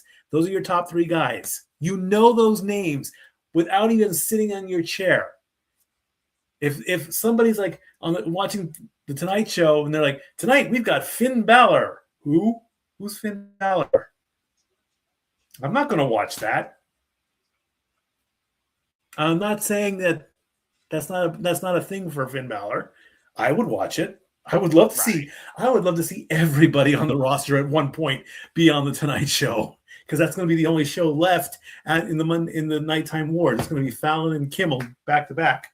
But that's a whole other topic. You very well might be on something right here, but again, all it takes is 3 seconds, as we said, but also all it takes is a tap out, apparently, and you throwing yourself first to expose turnbuckles. Becky Lynch, literally the instrument of her own demise, was what she set up. Coming up next, folks, World Championship CM Punk versus Finn Balor. But while we do have a moment, again, I just want to remind you, please stay tuned after our coverage concludes at the top of Olympian Standard Time. We'll be having an interview with the ring announcer, Heather Lynn, for Paul Down Mania. If you haven't gotten your tickets yet, tickets are still on sale. Please stay tuned for our coverage of Put On Mania. That is 3 p.m. Pacific, 6 p.m. Eastern Standard Time, our kickoff to WrestleMania week here at the Super Reliable Studios. And I hope that you'll continue to follow with all of our watch-alongs coverage for sports, wrestling, combat sports, statistical analysis, and so much more. It is going to be an insane run in April. And speaking of which, when we got a moment, let me go ahead and show you again your Pull Down Mania card. You have talents from all over the world, from all walks of life, from all levels of experiences, including Leva Bates, Sue Young, Valentino Rossi, Brittany Blake, Shotzi Blackheart, Rachel Leigh, and of course, Izzy Moreno, Brittany Brooks, and so many others, all at Potter Mania. And we hope to see you there for our coverage. And we hope you support these talents and go there live during Las Vegas WrestleMania week. That being said, it is now time for our There you World go. Heavyweight Championship match. Finn Balor is the man that he is tired of being an afterthought, and he is not trying to ruin the main event. He is here to improve it. Looking to recapture that glory you just talked about, Stat Boy Mike, from 2016, when he became the first ever WWE Universal Champion, only to vacate it due to popping his shoulder out of its socket the following night on Raw, and has not had a World Championship since. Yep, absolutely. Oh, we take a look at the Air Force. And of course, Finn Balor says he needs this. How driven is a man to the point you need something so bad? You're willing to do it on your own, but whatever it takes, considering the circumstances that this is Finn Balor's redemption arc. He believes that he should be the focal point. He should be the guy. He should be the champion. He should be the one on the marquee at WrestleMania, not Roman Reigns or CM Punk. And if he loses tonight, that is all for not enough of a pop in circumstance. This literally might be Finn Balor's last chance to even get close to a WrestleMania main event. Indeed, you're absolutely right. I mean, is his music the same? Is it? I mean, I see the evolution of Finn Balor. Oh, they are giving him his proper entrance. So yes, good. I don't know. I just I will say this, Mikey. I had 52 people. Shout out, by the way, to the 52 of you, plus the Team No DQ that submitted your predictions. Out of the 52 in the poll, it was not unanimous. 50 people went with CM Punk. 2 did pick Finn Balor. So clearly, some people want to see a change, but the majority definitely still see more of the same. Tonight, we will see if the Prince doesn't miss. Former 2-time NXT champion. His last World Championship accolade, as I talked about, was literally the NXT Championship, when he made a return to NXT to find himself once again. Well, Jay just said it. indeed, Mr. Reliable, you're tagged in. I'm tagging out. All right. They Thank you said so that he could be added to a triple threat at Mania, but I'm so sick of these triple threat main You events. make both. How about some originality? How about you make a title so damn important, it's one-on-one for the best man to hold it? Last year was enough triple threats. So the last couple of years. Facts. As we wait for the biggest pop of the night, for the Second City Saint to arrive. Right. Biggest pop. Understatement. Chicago, CM Punk, enough said. Ooh, they giving him the old Chicago Bulls theme. Interesting. That's the 90s Chicago Bulls entrance. You're absolutely right. Mm-hmm. Oh, that's awesome. It's a big game feel tonight, that's for sure. The venue that, of course, documented the last dance. Will this be CM Punk's and Finn Balor's last dance? That's cool that they got that entrance. Oh, they even got the original voice guy that changed the words and say it. Oh. Yeah, he ain't losing.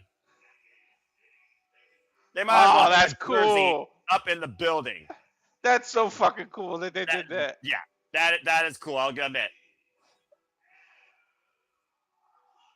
That's like a WrestleMania kind of entrance. That's fucking cool. From nostalgia.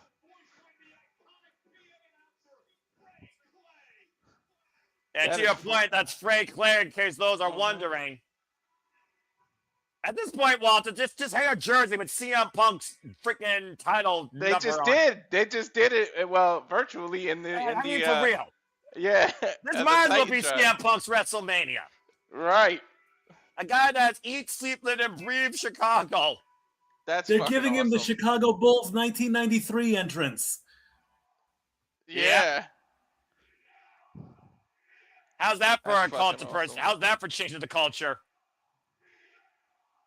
That's fucking awesome, man. Yeah, he ain't losing. There's no way he's fucking losing after that. As we change the channel in living color, here comes the World Heavyweight Champion. Larry Forever. The last time he entered this building, lest we forget, Walter, was when he returned professional wrestling at AEW Rampage. Mm-hmm. From 2 years ago at Survivor Series in this very town to back home in Chicago in the house that Michael Jordan built, CM Punk arrives as the World Heavyweight Champion. Mm-hmm. Tell me this is heaven on earth. He doesn't have to be the mayor of Chicago. He just has to be the second city saint. He has more than enough. Mm-hmm. We thought AJ Lee was taking on Becky Lynch, and what was Becky Lynch versus Chicago? This is Finn Balor versus the world of CM Punk.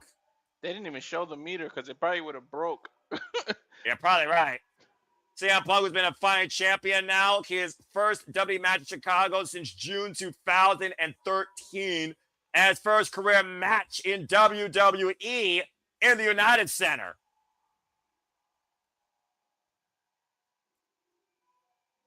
Just don't jump the barricade and break your knee. Right. I'm just going to say this real quick, by the way. Good luck to the men's Elimination Chamber following this shit. Right. Jordan and Punk forever goated. Matthew coming up the night. You know what would be more ironic? If CM Punk's entrance is longer than his match.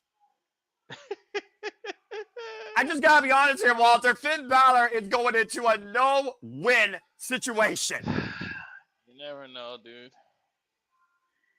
Finn has to know that it's literally him against the world. This is the first time Finn Balor has tried to find himself since joining the Judgment Day. Hell, this is the first time since Finn Balor found himself since joining the main roster in 2016. He found himself for a brief moment when he was the Prince that was prime target during his last run in NXT, when he was the NXT champion from September 2020 through freaking April 2021 before freaking Karrion Kross beat him. That was Finn Balor's last time that he truly was himself. God, I don't even want to talk about the fucking Fiend rivalry with the killing the demon and everything. I wasn't trying to say that, but thank you for that point. But I will say this, the Demon was basically killed dead to rights, not once but twice. Against Roman Reigns in the Extreme Rules match, where if that rope didn't explode, he could have beat the Tribal Chief. And of course, the Demon was laid to rest thanks to Brood Edge at WrestleMania 39. Bro, Finn Balor did not bring his Demon tonight either because of that. Finn Balor wants to make sure that truly this is him and he does it his way. He even told Dominic Mysterio and JD McDonough to stay backstage. He wants to do this on his own. So tonight we're going to see Finn Balor ride and die on his shield in Chicago. Honestly, that was the most god-awful ending ever. That rope explosion, I think that was worse than the Red Chamber ending with Seth Rollins and The Fiend. That's how horrible that ending was. It was never even explained. Some fans are better off forgotten. One fall! Mark Nash, take it away. Mark Nash with the blazer shirt look here. From Frankai Whitlow Iron and Finn Balor's 44 years of age, 24 years in the game, original leader of Bullet Club, Prince Devitt, former IWGP Junior Heavyweight Champion, inaugural W Universal Champion, two-time NXT Champion, former Intercontinental and United States Champion, of course, previously a four-time Tag Team Champion alongside JD McDonough in Judgment Day.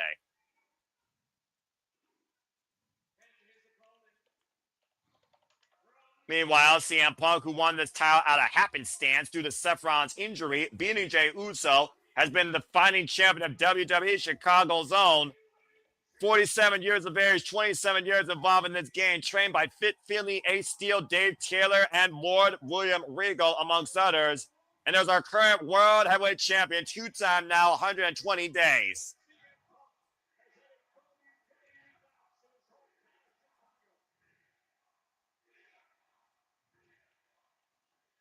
That meter will be off the hook right now. Punk understands, though, like we all do, Walter, that time is your greatest enemy. It is not the ring. It is not your opponent. It is not even yourself. It is Father Time itself. While he still knows that he has a lot to give, Finn Balor could really throw a monkey wrench in that, upsetting the world tonight and seizing the World Heavyweight Championship.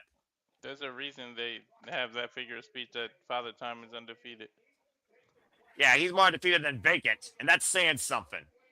Mm-hmm.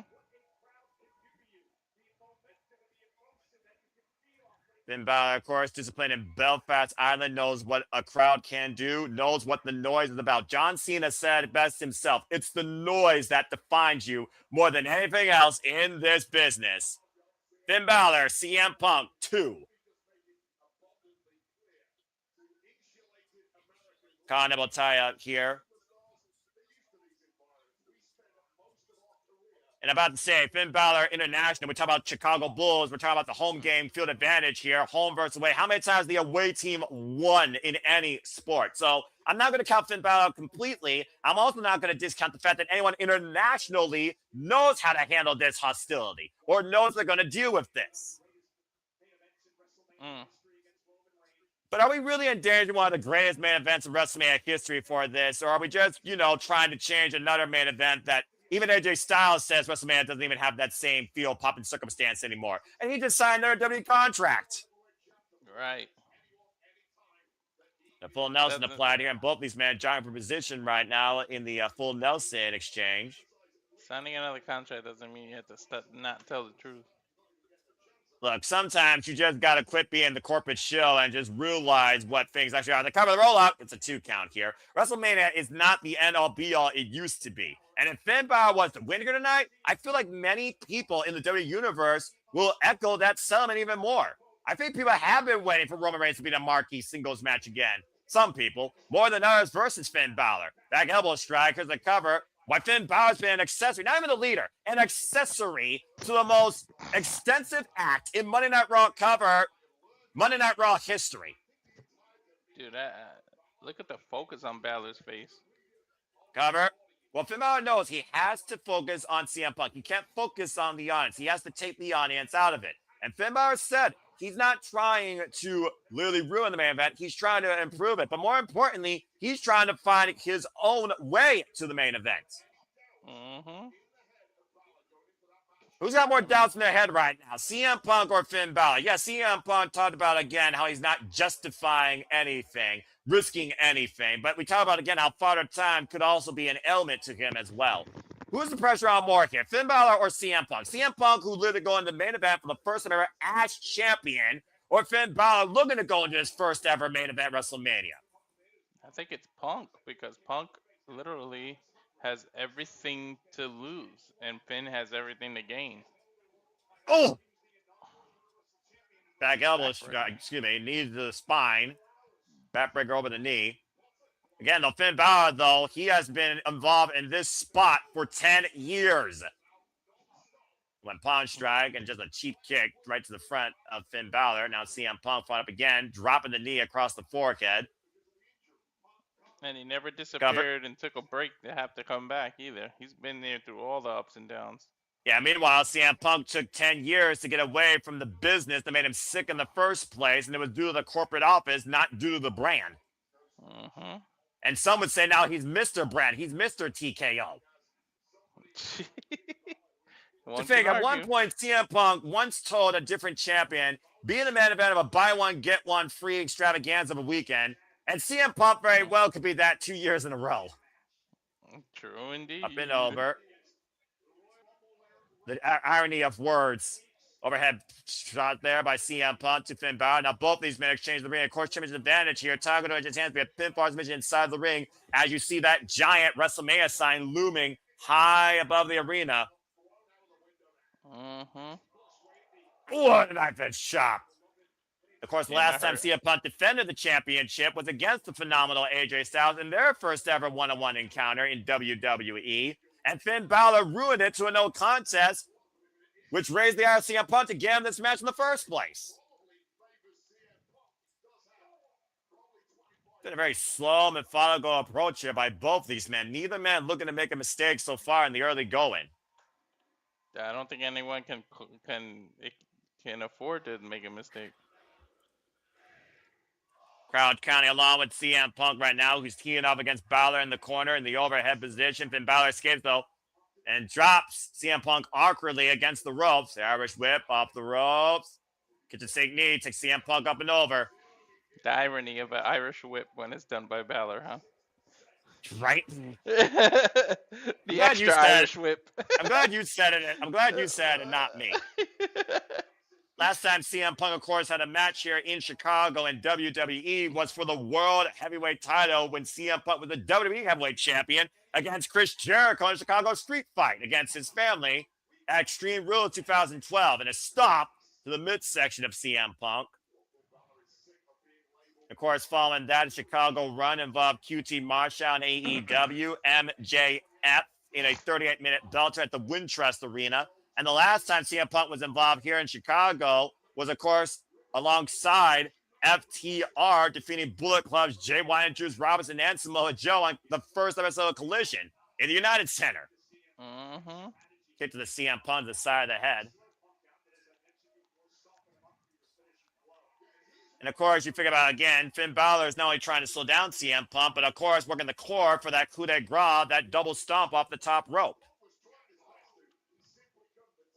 A shot in the midsection there by Finn Balor. Right now, teeing off again. We saw how many coup de grace Finn Balor did against CM Punk after he assaulted him in that post-match against AJ Styles. And CM Punk has not been in action since that championship defense, by the way, because of that assault. A knife edge chop.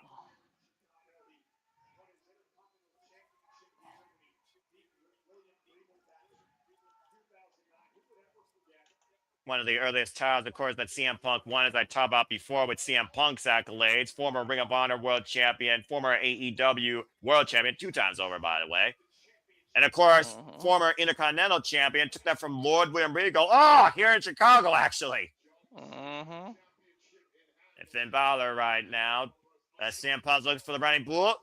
Great scouting by Finn Balor.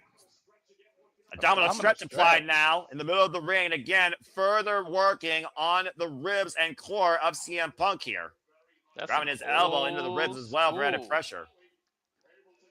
That's old school for you, the way he reversed that into abdominal stretch.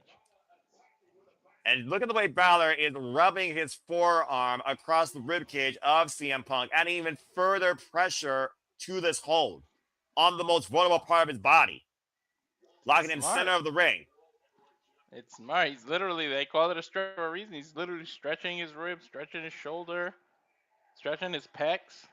Chicago trying to wheel CM Punk back into this fight as he is trapped in the center of the ring in this hold, able to escape. Deep Andrade takeover. CM Punk, who literally said, "My addiction is professional wrestling." Double leg takedown.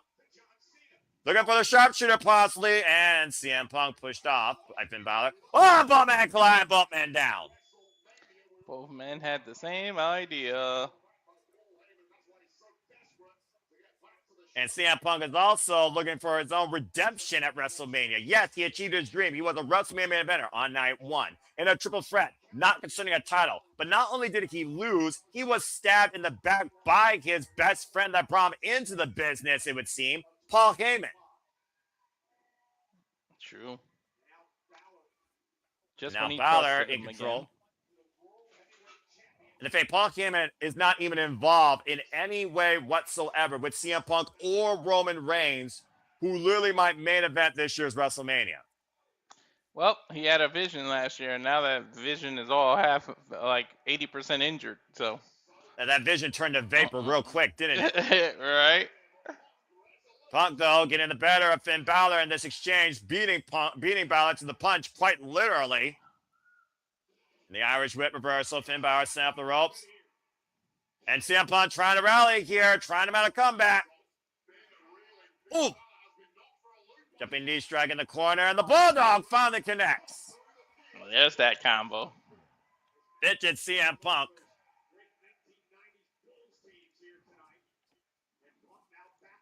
And Punk now with Finn Balor in a bullet position, looking to hoist him up, possibly for the GTS. And Balor able to escape.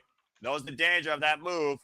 And now the sidestep, Balor sent to the outside. CM Punk now looking to follow up here. Going for Brock with a toe fake, so it's Cena driving Balor hard. Back first in the announce table.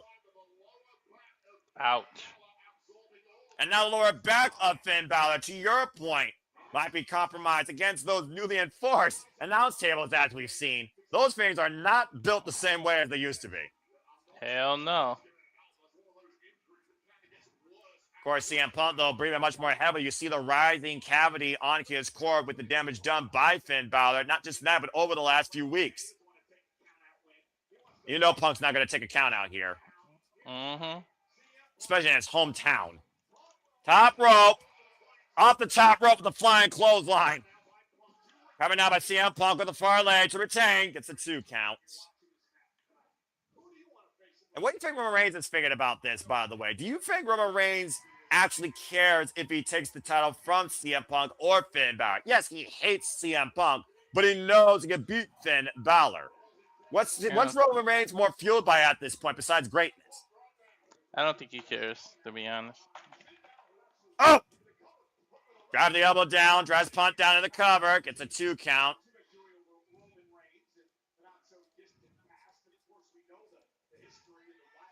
And of course, we know the history of Roman Reigns and CM Punk going all the way back to when Roman Reigns was brought up as security, booked as the Shield, CM Punk's special insurance policy. And Punk dragging himself into the corner, and Finn Balor again teeing off here against the Second City Saint. Oh! Ouch. That was just a cheap shot there with that knee grazing the face of CM Punk in the corner. Irish whip, reversal, the Irish whip, Finn Balor sit up and over. And CM Punk knows how good Finn Balor is, but does Finn Balor actually need somebody to help him? Up in the shoulders, GTS denied, inside cradle, shoulders down, 2! Oh! Almost caught Punk there. Up and around, turns around. Connects with swinging net breaker into the cover, goes CM Punk with the far leg, and a 2 counts. These quick exchanges here, these bursts of offense by both CM Punk and Finn Balor have been almost half a second away from determining the championship and our WrestleMania main event. Much more than just the World Championship on the line here, Walter. It is literally to go to the main WrestleMania against Roman Reigns. Yep, you already know what's waiting for you on the other side. And of course, CM Punk wins over Braun Breaker. Wins over Finn Balor. And again, up kick there. And of course, the fighting champion can only stay champion for so long before the wear and tear of the body or the luck runs out on them. Again, CM Punk's been champion, folks, during this run now for 120 days. And this is already his 4th defense in that run. It's amazing how fast time flies. 120 days. It seems like just the other day he won that. Beat Jey Uso at Saturday night's main event in November. What's up, Charles? Good to see Charles. So good to see everybody in the chat, of course. Nathan Banks and Matthew and all 123 plus of you. Again, if you haven't already, please subscribe and follow SR Studios Found for the guests for continued watching and coverage, conversation, reactions, and analysis, as well as all the other content we do. And shout out to our GCW team, the GCW Collective, that are covering GCW also as we speak. Now Finn Balor might be sent for a hard ride. CM Punk's got him hooked from the second inside, looking for a superplex. Again, though, Finn immediately going back to the midsection. And now changing the formula, attacking high and low against CM Punk, creating separation. CM Punk might be in the drop zone. Trying to roll away as Finn Balor right now. Might be looking not to miss his shot to WrestleMania. Coup de grace misses. As Punk is out harm's way and runs him with the rising knee strike. And Balor right now in a vulnerable position here for CM Punk to channel one of the all-time greats. And CM Punk's lip might be busted though, but again, dun dun dun dun dun. Chicago elbow drop. Elbow drop connects. Oh yeah. And Cayman in the midst has been bad, but notice the way that CM Punk's unable to go for the cover. He's bleeding out of his mouth. Who knows what internal injuries he has? It's a good point there. Back press, hooking the near leg to retain Finn Balor, though. The crucifix got CM Punk hooked. Oh, man. Dude, that was as close to the victory as you can get without a 3 count. A sling blade, though, by Finn Balor, who again finds himself in the driver's seat. Balor right now scouting CM Punk, who looks like a wounded animal at this point. Punk looks absolutely spent. Yeah, you would be too when you fight somebody as great shape as freaking Finn Balor. Punk is flying out of the corner with that clothesline. Balor's 44 and the body of an 18-year-old. Yeah, Carves has nothing on this man. Now looking to step through to a shot of the best in the world for the sharpshooter again, though. CM Punk transitioning now positively for the Anaconda Vice. Yeah, he got it. Submission hold on Finn Balor now. Pressure on Finn Balor's head and shoulders and neck. And again, nowhere near the ropes right now. He's in the center of the ring. And that modified clutch, though, but Finn Balor able to reverse the hold. Rope through, Monty Straw cradle, cover on CM Punk to win the title. Kick out at 2. And now Finn Balor just hammering away at CM Punk with these elbows. Trying to drive the air out of the World Heavyweight Champion. Elbows to the jaw, dude. Shout out to Brian Danielson, another great formidable player of CM Punk's past, Ring of Honor. Looking for 1916. That's the position for the coup de grace. To alter the entire landscape of WrestleMania as we know. It might be one coup de grace away. Coup de grace connects to the bad ribs and CM Punk now Volvo Balor in the cover and kick out. Bad ribs and all. And what does Balor do at this point, Walter? You can't. Easier said than done, but don't get frustrated. Just keep on the attack. It's going to be hard to block out those 20,000 people chanting CM Punk, though.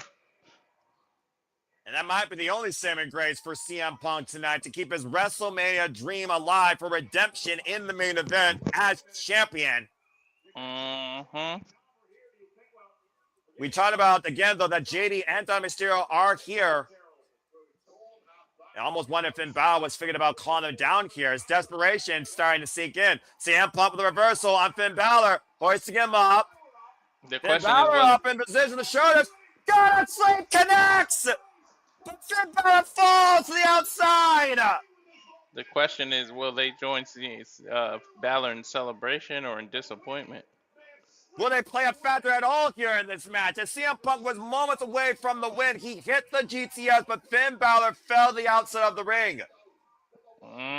Just bad positioning where he hit.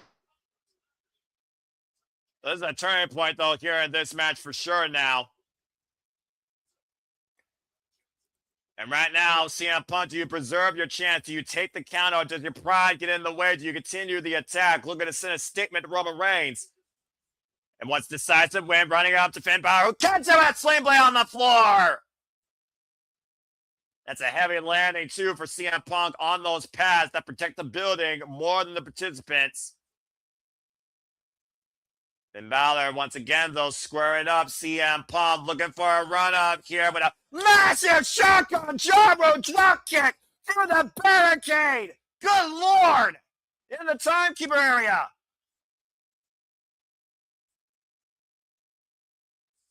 Broken body out of the heap is CM Punk right now. And Finn Balor's sense of urgency, knowing the mission, the task at hand to bring CM Punk inside the ring, to go for the win, to put your name up in the lights at WrestleMania in the main event. CM Punk catching Finn Balor again, looking for an urgent GTS. Finn Balor escapes, and another Sling Blade connects, takes Punk down.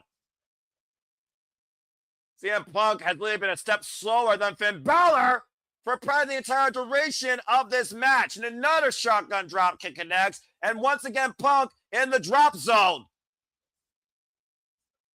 Punk survived once, can he survive again? Finn Balor to the top, low, looking for the coup de grace, but CM Punk catches him in midair into the ankle pick. Turns it around, steps through. Into a strong shooter. And he's got firmly in, middle of the ring.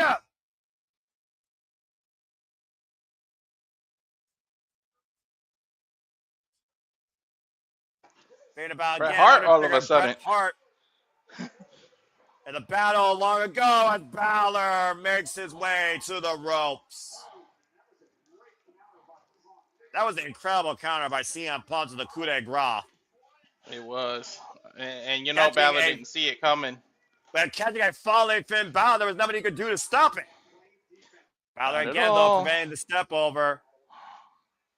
It's been a hell of a physical total battle. And Punk again, though, just driving his boot in the side of the head of Finn Balor. Oof. Man, both men just pulling out all the stops. Well, considering what's at stake here, why wouldn't you? Again, will it be Punk or will it be Balor to take Roman Reigns on at WrestleMania and defend the World Heavyweight title? CM Punk literally hoisting up Finn Balor up again on the shoulders. Might be dead weight here. CM Punk with another go to sleep. Cover 2. We have Punk versus Roman at WrestleMania. Retention. Boy, but he had battle for it, though. And again, though, was it smart to take this battle on? Yes, you didn't compromise the main event as it stands, but did you compromise yourself in the process? Right before the fall. We might be 7 weeks away, but CM Punk just took a hell of a beating. Yeah, he did.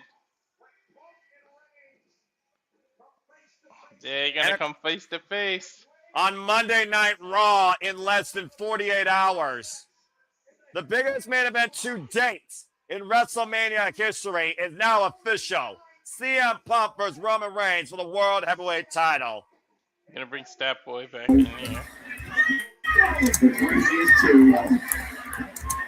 Now Victoria's run, though. Victoria's will earn for CM Punk. That coup de grace earlier, though, was Finn Balor's best chance of winning the World Heavyweight title. I think that moment was Finn Balor's point of no return. Great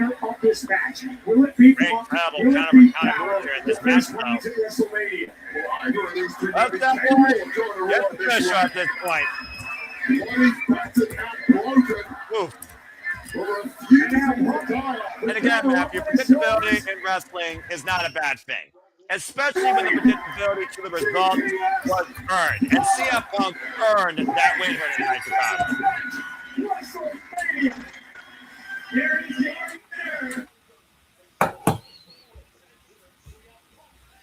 Wow. There's the official graphic of what's coming up. 7 weeks. 7 weeks, folks. WrestleMania, Las Vegas. WrestleMania 42. We doubled down in Sin City as the Second City Saint looks to upset the Tribal Chief Roman Reigns. Wait a minute. What? What am I? What am I behind you guys? Yeah, you might be a little behind it. You might be, but Balor just pushed Punk, but I think it's just shake his hand. I mean, let's be honest. Yeah, I might be a little bit behind because like. Yeah, that's fine, Stat Boy. You good, brother? I'm on replays right now. Okay, yeah, you're a little bit behind. I'm on replays. Let's see if CM Punk takes the hand here. Tremendous show of respect here as Finn Balor. This might have been his best match to date. A commendable effort in finding who he is once again, proving what the Prince is made of. Even in defeat, Finn Balor, I still would declare himself a winner and renewed confidence for the future. He went toe-to-toe with a champion and came within seconds of winning it. True warrior right there. True ring masters here tonight at the Elimination Chamber. Uh-oh. And let's not forget who won earlier as Chicago's favorite couple are now both champions in WWE and will enter WrestleMania as such. Look at that. Title and title. And you know they're going to do that big hug. As the new women's Intercontinental champion embraces her husband. Again, what a story of redemption and return for AJ Lee and CM Punk in WWE. She won't kiss him because he's bleeding. That's probably for the best. We don't need a sickness. And at WrestleMania, we'll see what happens when both these two go in as champions. Congratulations again to AJ Lee and CM Punk. Never in my life would I think I see this picture in WWE. Right? It's a good picture. Well, we're going to have the opportunity to watch the best in the world versus the OTC for the World Heavyweight Championship. That's got to be the Sunday main event right there. How much bigger do you get than that at WrestleMania? Oh, Michael Chandler. You know about that being the MMA expert here, Walter. And, of course, speaking of MMA and speaking of UFC and speaking of fights, you, of course, will be calling Ronda Rousey's return to MMA fighting, when she faces Kiana, of course, on Netflix in the Intuit Dome in May. Hey, it's my brethren. It's the Antetokounmpo boys. It's Giannis and Thanasis. Why did they not put that he's an NBA champ? They just put two-time MVP. He's a champ, too. I guess you forget about that accolade. I don't know. As we got a commercial break here before our main event again. Thank you to the 125, of course, have been watching us here at Cinema Studios. Hope you've enjoyed. Continue following along with us for the ride. We'll keep you in tune of all the biggest shows, PLE's papers across WWE, NXT. Speaking of big impacts, though, again, that Women's Elimination Chamber, Raquel Rodriguez, MVP player, but still came up short against Mommy Rhea Ripley, who won in the end against Tiffany Stratton with a compromised back, and will face Jade Cargill for the first time ever at WrestleMania for the Women's WWE Championship. A heck of an opener, though, by all six women here. And again, commendable performance by Tiffany Stratton. Let me back up a bit here. You're calling Rousey and Carano? Yes, he is. I plan on it. Let me. Here's a shocker, okay? Two of the most powerful women in WWE. And here's a shocker for you. Screen cap that, Walter. Here's an early prediction. Go for it. In fact, clip this. I'm picking Gina Carano in this fight. Damn. Oh, wow. Bold take. Don't get me wrong. When Ronda had her run pre-WWE in the UFC, unstoppable. And all it took was a lucky kick by Holly Holm to knock her out and take the title away from her. And that was her downfall. And then she went to WWE. Okay. She's had a great career. Is she Hall of Fame worthy? That's debatable. Is she UFC Hall of Fame worthy? Absolutely. Should she be coming back for one more match? No, I don't think so. If this was the Ronda Rousey of when she was pre-UFC, this match would be an easy pick and an easy win. I would go Ronda all the way. Now, I've never seen Gina Carano fight. I know the only thing I know about Gina Carano is that she was in Deadpool. I've never seen one of her fights. My brother Bruce is going to put me in a lock until I scream and watch Gina Carano fights. But I'm sorry, Ronda. If you win, then I'm going to eat the biggest piece of humble pie. But I'm going with Gina on this one. Wow. Thank you. I know, right? Striking is better. No, her striking is definitely better. She wasn't really a striker. She was a rip your arm off kind of girl. No, she would rip off your arm and hand it to you. I'm not talking about Rousey. Oh, you're talking about Gina? Yeah, Gina. Uh-oh, it looks like we're going to find out what's in the box. A casket. They're opening the box. Oh, my God. Who is it? A casket it's so far. A casket. Why is it a casket? Because the magician. Well, is the casket going to explode and it's creeping open? It's opening. Who is it? It's a curtain. Come on. Lights, camera, action. What is this? Who is it? Come on. It's going to be Danhausen. Am I getting the call for this? Oh my God, I'm getting the call for this. Hold on. It's Vampire Women. That's Danhausen Legion people. Oh my God, it's Danhausen. Oh my God, Danhausen is in WWE. Oh, wow.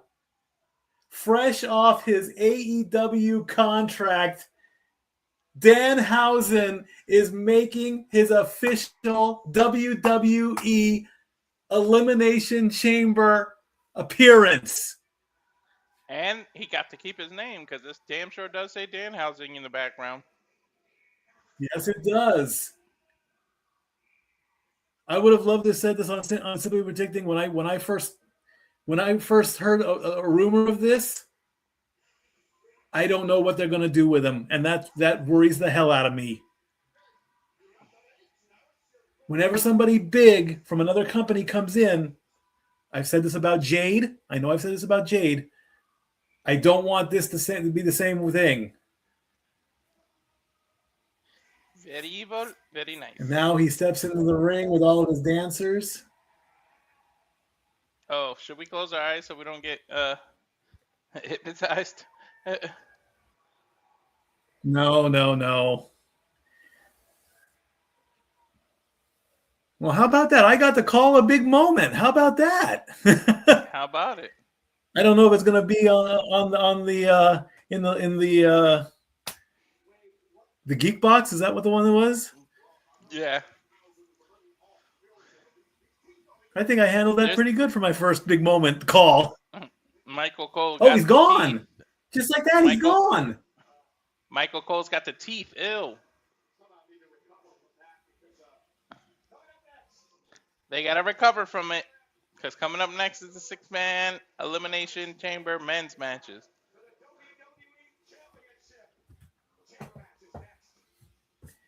Randy Orton, LA Knight, Cody Rhodes, Javon Evans, Trick Williams, and Logan Paul. The winner will face Drew McIntyre at WrestleMania. Big match there. Big match field. Again, WrestleMania on Saturday and Sunday. If you do not have ESPN app, don't worry. The first hour of WrestleMania on the weekends will be streaming on ESPN2. That's only if you don't have the premium package on ESPN. I think on Disney Plus too, right? I don't know how Disney Plus and WWE works. And honestly, the only time I ever wanted WWE and Disney to cross over and do a joint thing, and yes, we all know WCW was at Disney MGM Studios, so it doesn't really count. But what I would have loved to have happen was that whenever WWE was at Honda Center, all they had to do was come on down Harbor Boulevard, put the ring in the center of both parks, and put a show on there, and all the then divas at the time could have gear inspired by Disney princesses, and we have a battle royal. That would have been my Disney crossover. Yep.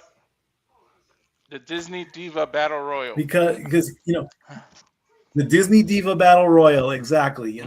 Becky Lynch could have played Merida from Brave, even though it's Scottish and Ireland together, but the accents are pretty darn close.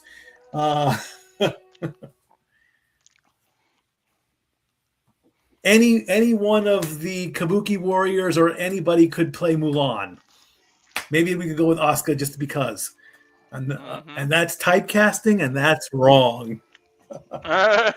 Moving on from there.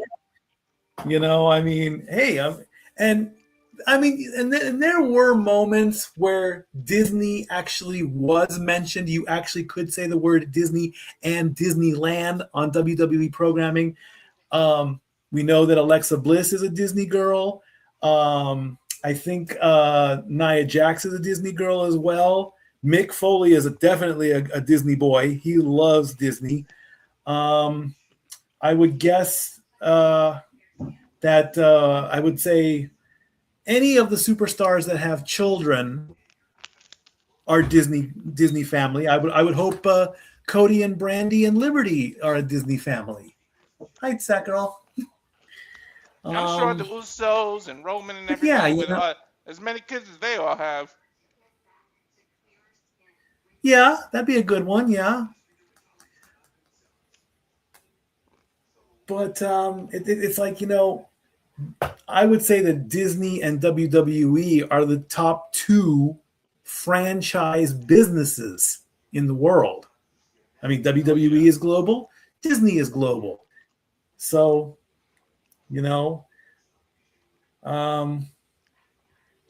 I think there was a time. I think The Rock actually took a picture on Splash Mountain one time, just before the great matchup. They both went to Disneyland. I mean, if sports teams can go to Disneyland after the big game, why can't WWE superstars? True. Charlotte Flair, you just won the WWE Championship. What are you doing next? I'm going to Disneyland. Oh, Chelsea and Matt, they are big Disney people. Oh yeah, that's right. I think they're more Disney World than well, no wait. I think they've done Disneyland before too. Jeff, where are you to back me up on this one? How many? Could you imagine Ron Killings at Disneyland? He'd be thinking he'd be at Universal Studios. Right. I ain't afraid to say it. That would actually be hilarious, though. I don't see CM Punk as a Disney guy, but maybe I'm wrong. I can see AJ Lee skipping all the way down Main Street. True.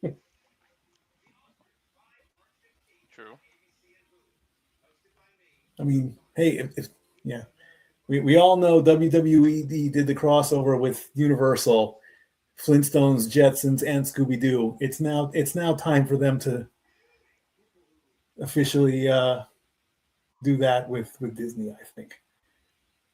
And I need to try Cody's vodka. I have to get a bottle of that too. I will do if I ever. It has to be sold here in Tennessee somewhere. I've tried Stone Cold's beer. It should be. I've tried Stone Cold's beer. I still have the bottle of Terramana. I still need to try real American beer. Even though Hogan's not with us, I still have to try his beer.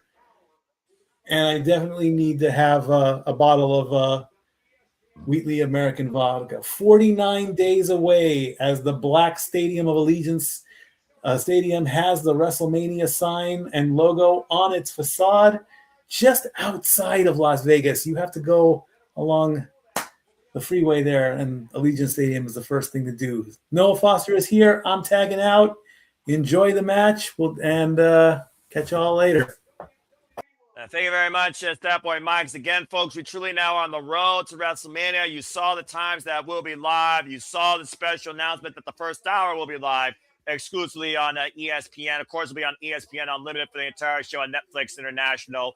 WrestleMania 42 from Allegiant Stadium in Las Vegas. Sounds like I didn't miss much. And thank you again now to the 131 that are watching along. Of course, we saw in our opening. Go ahead. All you missed was Danhausen's debut. Oh, okay, that's nice. And evil. He came out of a coffin, which was in that box. Yeah, okay. So it was a box in the box. I was right. Yeah, anyway. and then he gave Michael Cole the teeth, and then he did a magic trick in the ring and disappeared. Okay, that's a thing. Anyway, on a night where we saw Rhea Ripley overcome the Elimination Chamber after rip-tying Tiffany Stratton and punching her ticket to WrestleMania to face Jade Cargill for the first time ever. Make the title matter again. WrestleMania 42 now for WWE Women's Championship. Finn Balor and CM Punk might have shared their last dance with CM Punk successfully retaining the World Heavyweight Championship. Now we know it is the OTC versus the best in the world for the World Heavyweight Championship in the main event of WrestleMania. And of course, AJ Lee truly finished her comeback, beating big-time Becky Lynch for the WWE Women's Intercontinental Championship. It is now time for our main event of Elimination Chamber, the men's Elimination Chamber match, to see who will face Drew McIntyre for the undisputed WWE Championship. With the youth of Evans, yeah, he should start this shit because he won't get gassed out. And of course, for those that don't know or just now tuning in, I need a reminder, 2 superstars will start in the ring, 4 will be locked in pods. They will come out in intermittent intervals. Eliminations occur via pinfall or submission, and we keep going until the chamber is empty with only 1 participant remaining. And that participant is off to WrestleMania to face Drew McIntyre for the WWE Undisputed Championship. Oh my gosh, diarrhea is a pain in the ass.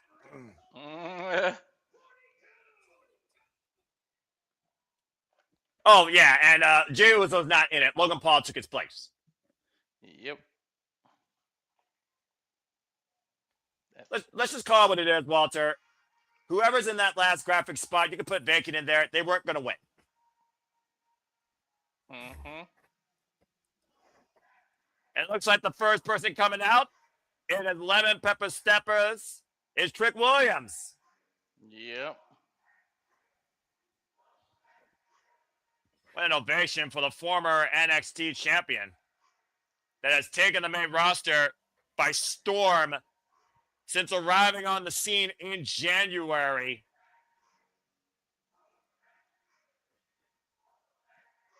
Thank you, by the way, for not doing. About to say. No, go ahead. I'm updating the graphic. You were saying. Oh, I was just saying that there's no way they can keep this man heel for much longer, dude. This dude is over like Rover. I don't know if you've seen an NXT superstar be this over when they come to the main roster like Trick Williams.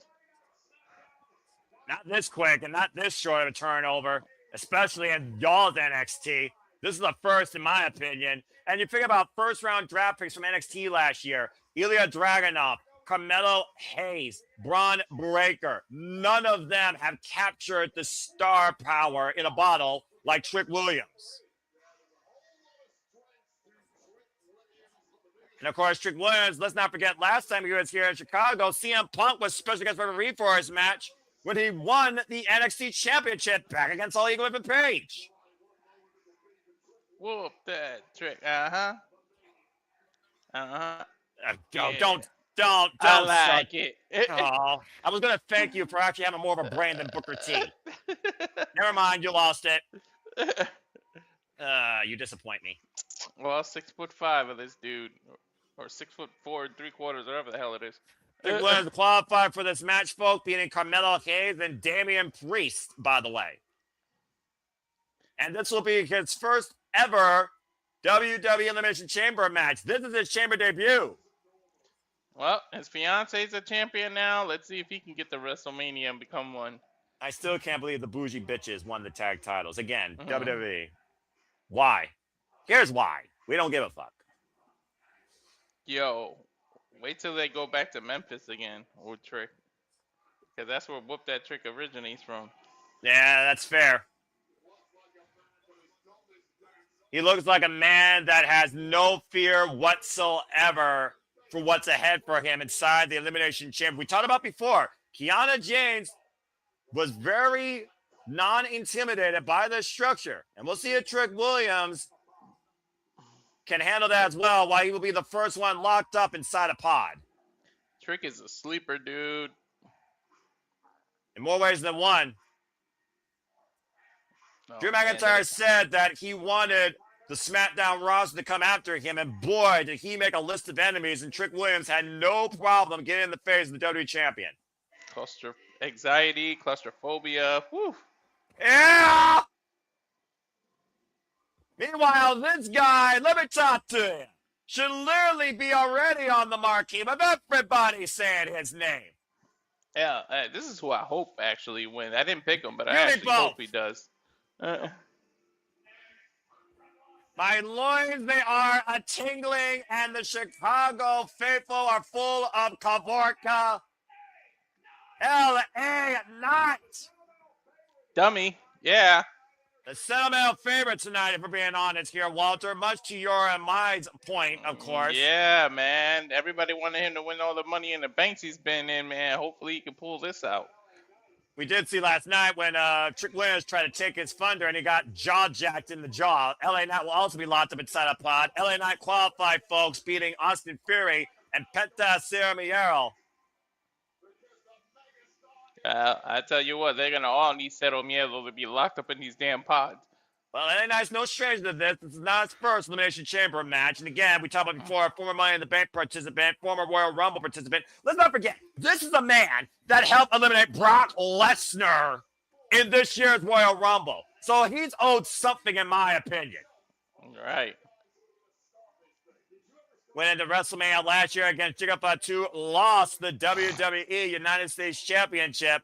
We're going to go for a greater prize. What's that everybody's saying? LA Knight. Yeah.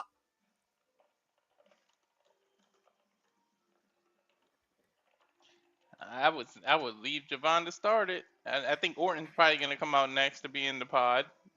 Well, Randy Orton did endorse Javon Evans as the future. I would have Javon and Logan Paul started. Your two youngest people. They could handle the whole match. Last time LA Knight was involved in the Elimination Chamber was 2024, by the way, in Perth, Australia, against Drew McIntyre, Bobby Lashley, Kevin Owens, Logan Paul, and Randy Orton.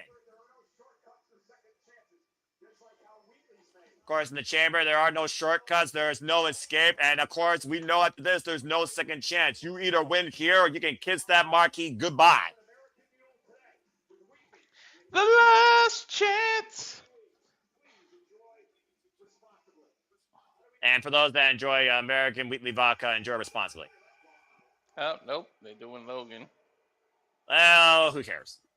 But that being said, you talk about the vision, basically, down to 40% at this point, and I'm saying the vision's a vapor. Logan Paul, the Maverick, might be the last chance the vision has of getting a vision of being part of any WrestleMania plan. The vision's down to 50-50 instead of 2020. There's only two people left. Braun Breaker injured. Seth Rollins excommunicated on injury. Bronson Reed out indefinitely. And, of course, Jey Uso, who was supposed to be involved in the Elimination Chamber match, was somehow attacked and assaulted last night, carried out on a stretcher, which allowed Logan Paul and Jigga Fatu one last chance to get inside this match. And the Maverick won last night on SmackDown to earn his way into the chamber.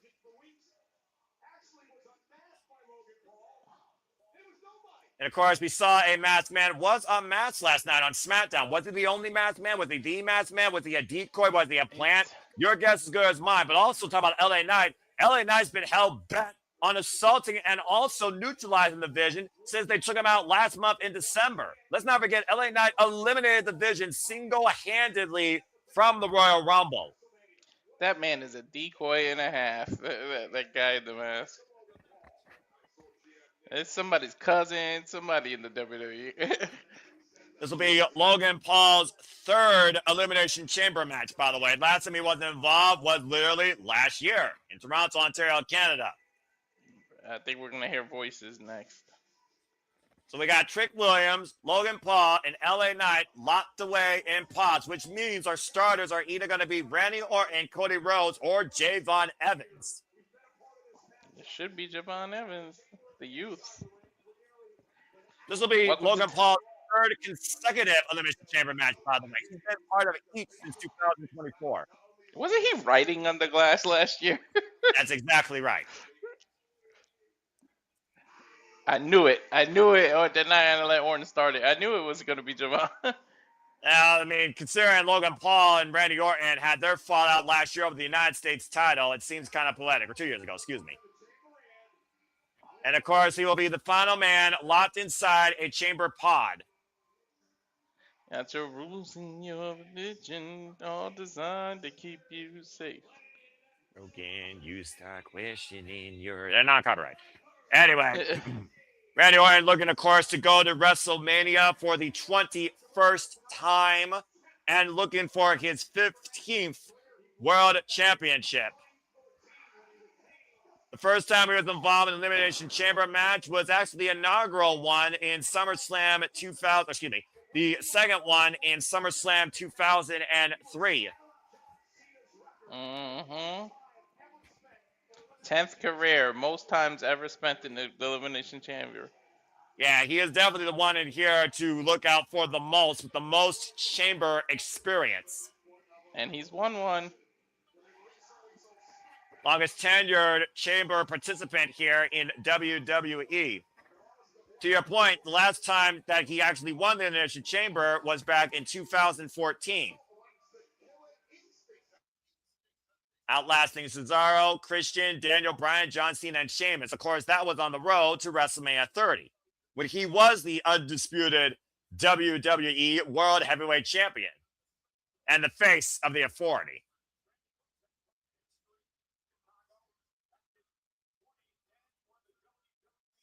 And of course, we talk about again, the Chicago vibes are high and loud here tonight.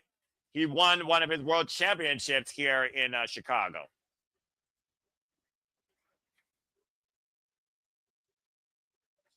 Austin Theory and Paul Heyman out here as well. Of course, they can't do much from outside the chamber, but they still could be very much a vital influence whenever that door opens. Coming back from injury with, again, screwed up back. And again, I wish the best to Bronson Reed, who, of course, is out indefinitely with a torn bicep. Trick Williams was actually the first man to confront the Viper, Randy Orton, when he first debuted on SmackDown. That was the first face he dealt with.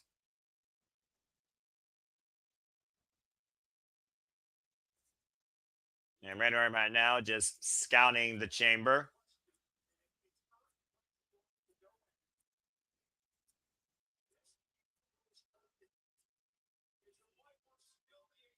You know, it's one of those things, Walter. We talk about Father Time is your greatest opponent. There's got to be a time when every wrestler questions themselves. John Cena questioned himself all the way back in 2016 when he reminded the world to recognize who he was at the expense of AJ Styles when he won his 16th World Championship against Phenomenal One at Royal Rumble 2017. The Viper Randy Orton, who's been here now, the youngest, might I add, world heavyweight champion in this company's history at 24 years of age.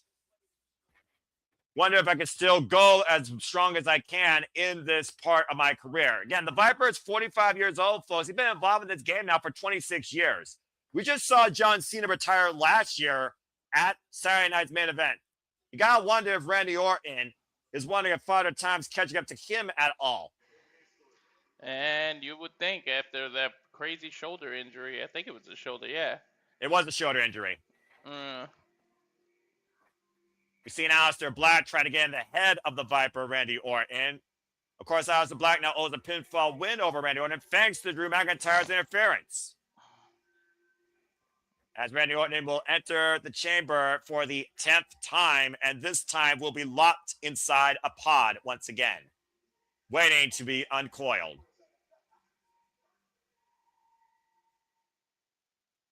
So now we know our two starters. The bouncy! And he's going to have to bounce a lot of steel. He's going to have to bounce for a long time because he's starting it. That's right. And this will also be Javon Evans' first ever Elimination Chamber match. 21 years old. Yo, this dude has been involved in so many firsts already. This is crazy. The young OG. Look how the youngest ever participant, by the way, in the Elimination Chamber history, to your point. Man, we said that about Trick, but you know what? This dude's over too, man. Coming over. Javon Evans has been a human highlight reel to your point. Tell me about it. Not letting the pressure of any situation get to him. Of course, previously involved in the Royal Rumble, had a tremendous run in this year's Royal Rumble. And of course, that highlight moment against one of the Grande Americanos accomplices on Monday Night Raw with that OG cutter out of midair, endorsed by Randy Orton as the future of WWE. Well, he's going to have to prove it too, Randy Orton, when Randy Orton's released from a pod. It's also one of those things, Walter. The more we watch wrestling, the more we see how quick a wrestler can develop into something special at such a young age. Billy Starks, Izzy Moreno, two of your strongest cases. And this OG, this young man, is only 21 years old in WWE and has a chance to go to his first WrestleMania against Drew McIntyre for the WWE World Championship. Imagine that possibility. Father Time is definitely leaving this man alone for a while. And the fact of the matter, I also want to point this out, Walter. He was the Iron Man of this year's Men's Royal Rumble at number 8. That's right. Dude, this dude went from Iron Survivors to Elimination Chambers. You think about who this man has faced so far in WWE, not just in NXT, but who he had to go face-to-face with in the Royal Rumble. Hell, he beat Gunther and Dominic Mysterio to qualify for the damn chamber.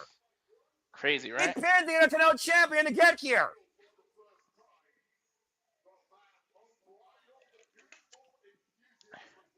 I don't think he's got butterflies either. He just has excitement. But again, we talked about before, that sense of no fear, the sense of the unknown, not being afraid what awaits you, considering you haven't experienced yet. That's got to play also in Javon Evans' favor, because to your point, he's not been involved in the Elimination Chamber. Dude, the match itself is older than him. Accurate.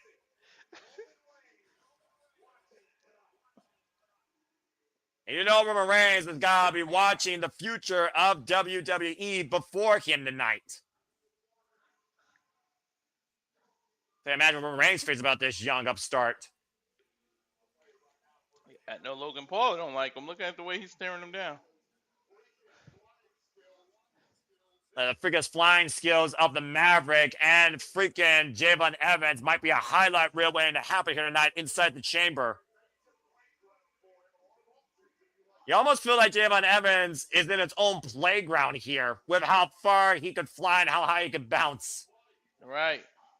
And that would be a scary thing. Javon Evans right now might be his own worst weapon. Bro, he's only restricted by his imagination in this match. And we also got to consider this, Walter. He's starting off with the former undisputed WWE champion, the American Nightmare, Cody Rhodes. Bro, he is starting off with the golden boy. Quarterback one, the captain, and the former undisputed WWE champion, arguably the face of WWE this generation. The American Nightmare, Cody Rhodes, looking to write a new story once again as a three-time undisputed WWE champion. This would be the equivalent of a 21-year-old in 1985 having a main event against Hulk Hogan. I'm telling you, this is him having to start with Cody. This is crazy.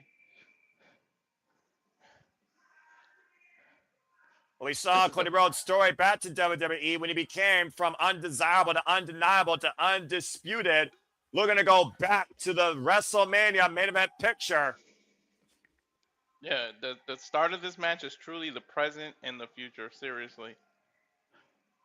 And in fact, Cody Rhodes ended last year against Obafemi at Saturday Night's main event. Now tonight, he starts the new year against Javon Evans.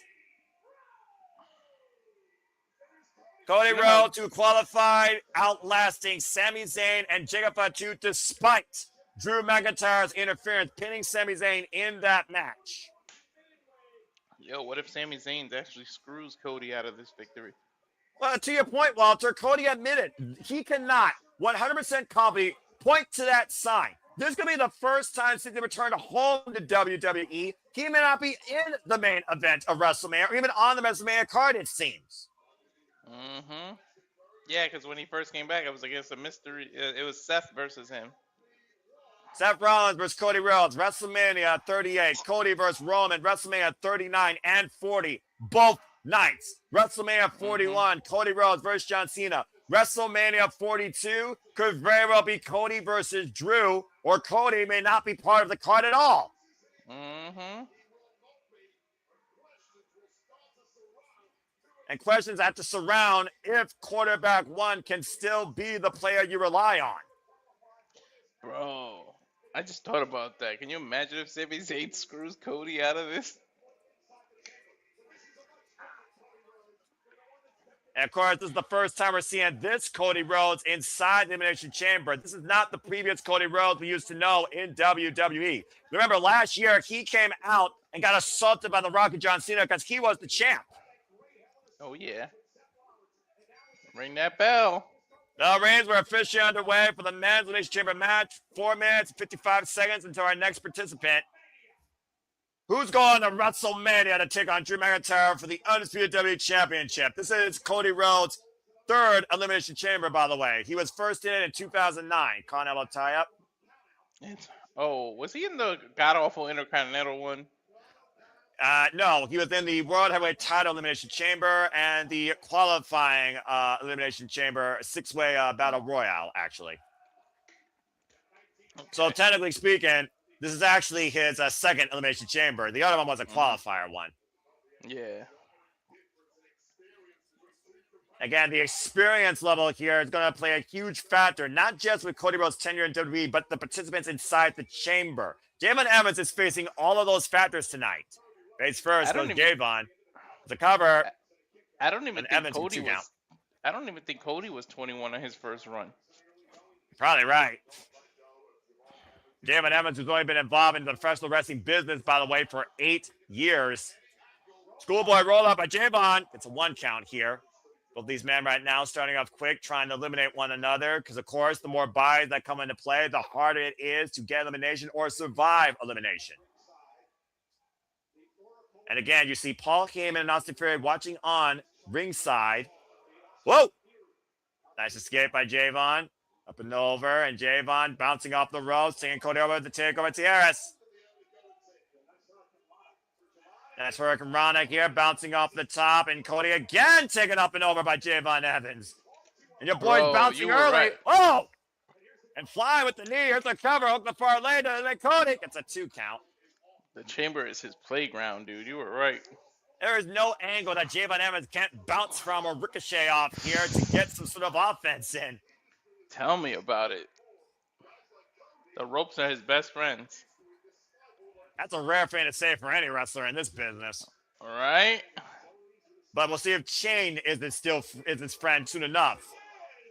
Oh, and again, immediately as I say that, Cody pushes Javon into the walls of the chamber. That unforgiving chain mesh that lines the entire walls and foundations of this structure. Now driving Javon Evans into Logan Paul's pod. We've seen the history that Logan Paul and Cody Rhodes have had. Welcome to the Elimination Chamber, Javon Evans. I hope that you don't regret it. Hell of a welcome. I mean, it's just, punching your ticket to the main event of WrestleMania against the man that main event of WrestleMania last year to kick things off. No pressure. None at all, whatsoever. No, not at all. It's just another walk in the park. It's another bouncing day on the job. Again, we are 49 nights away from WrestleMania, and the World Championship pictures are shaping. Here's the cover. It's a 2 count. That dude bounces more than the ball when the subtitles are on the bottom. Yeah, the freaking sing-alongs. And again, desperate men do desperate things. And I would argue that Cody Rhodes is the most desperate man right now in WWE. This is the first time that in a while where he's seen himself with no way to Mania, with no title on. Point the knee at the top of the head. You almost wonder Drew McIntyre's in the building tonight watching on. The front face lock right now. And Javon hoisting Cody with a German suplex. 15 seconds. Yep. 10. For our next participant. 10. 8. 9. There you go. 7. 6. Who's it going to be? Is it going to be Trick Williams, LA Knight, Logan Paul, the Viper, Randy Orton? Who is our next one? Let's see. It is time to whoop that trick. Whoop it. Let's see how much. Oh! Trick Williams brings this first Elimination Chamber match. It looks like NXT is about to get revisited. Flapjack immediately. Let's not forget Trick Williams and Javon Evans stood and delivered last year in NXT against Oba Femi WrestleMania weekend. They know what it's like in the main event spotlight. Thank you. Oh! Keep up and escape. And Trick Williams at one point endorsing Javon Evans as the future of himself when he was NXT champion. Now Javon bouncing up the ropes, the schoolboy roll, but Trick Williams covering now limited Trick. It's a 2 count. And the side step here. If 2 men know each other well, it is definitely Javon and Trick Williams. Oh man, they've been involved. Screw kick. They've been involved in each other's lives for quite a while. Duration of your NXT. Looking for that OG cutter. Trick Williams catching Javon though. The strength of Trick Williams. That's that experience. That's that experience facing him. He knew that's what he was going for. Oh, what a backhand across the face of Javon. Was he gonna go for a spinneroni? Oh. And Trick Williams charging a little too much. Inside Russian leg sweep by Cody Rhodes with the cover on Trick Williams. You can't turn your back. Trick Williams was eliminated by Cody Rhodes, by the way, in the Royal Rumble. You can't turn your back on these type of matches to anyone. Nah, you can't take a moment. Oh, man! Damn, that kick was high. That Cyclone boot turning Cody Rhodes' lights out. Listen to the crowd. Who they're cheering for? They can't keep that man heel. Deep arm drag takeover. Trick Williams looking up Cody, catching Javon out midair, looking for a double. Bookend! Coming out by Trick Williams and Cody. Gets a 2 count. Coming out on Javon. Hook for a leg. Gets a 2 count on Javon. That's a bookend on both sides of the shelf, huh? Double choke slam, double bookend. I can dig it. I mean, again, we talked about how Trick Williams might be a modern day Booker T. There's so many similarities with Trick Williams and Booker T. It's scary. Mm-hmm. The moveset, the size, the swagger. You're talking about Spinaroonie. If Booker T was put in a time capsule reincarnated, would be Trick Williams at this point. Mm-hmm.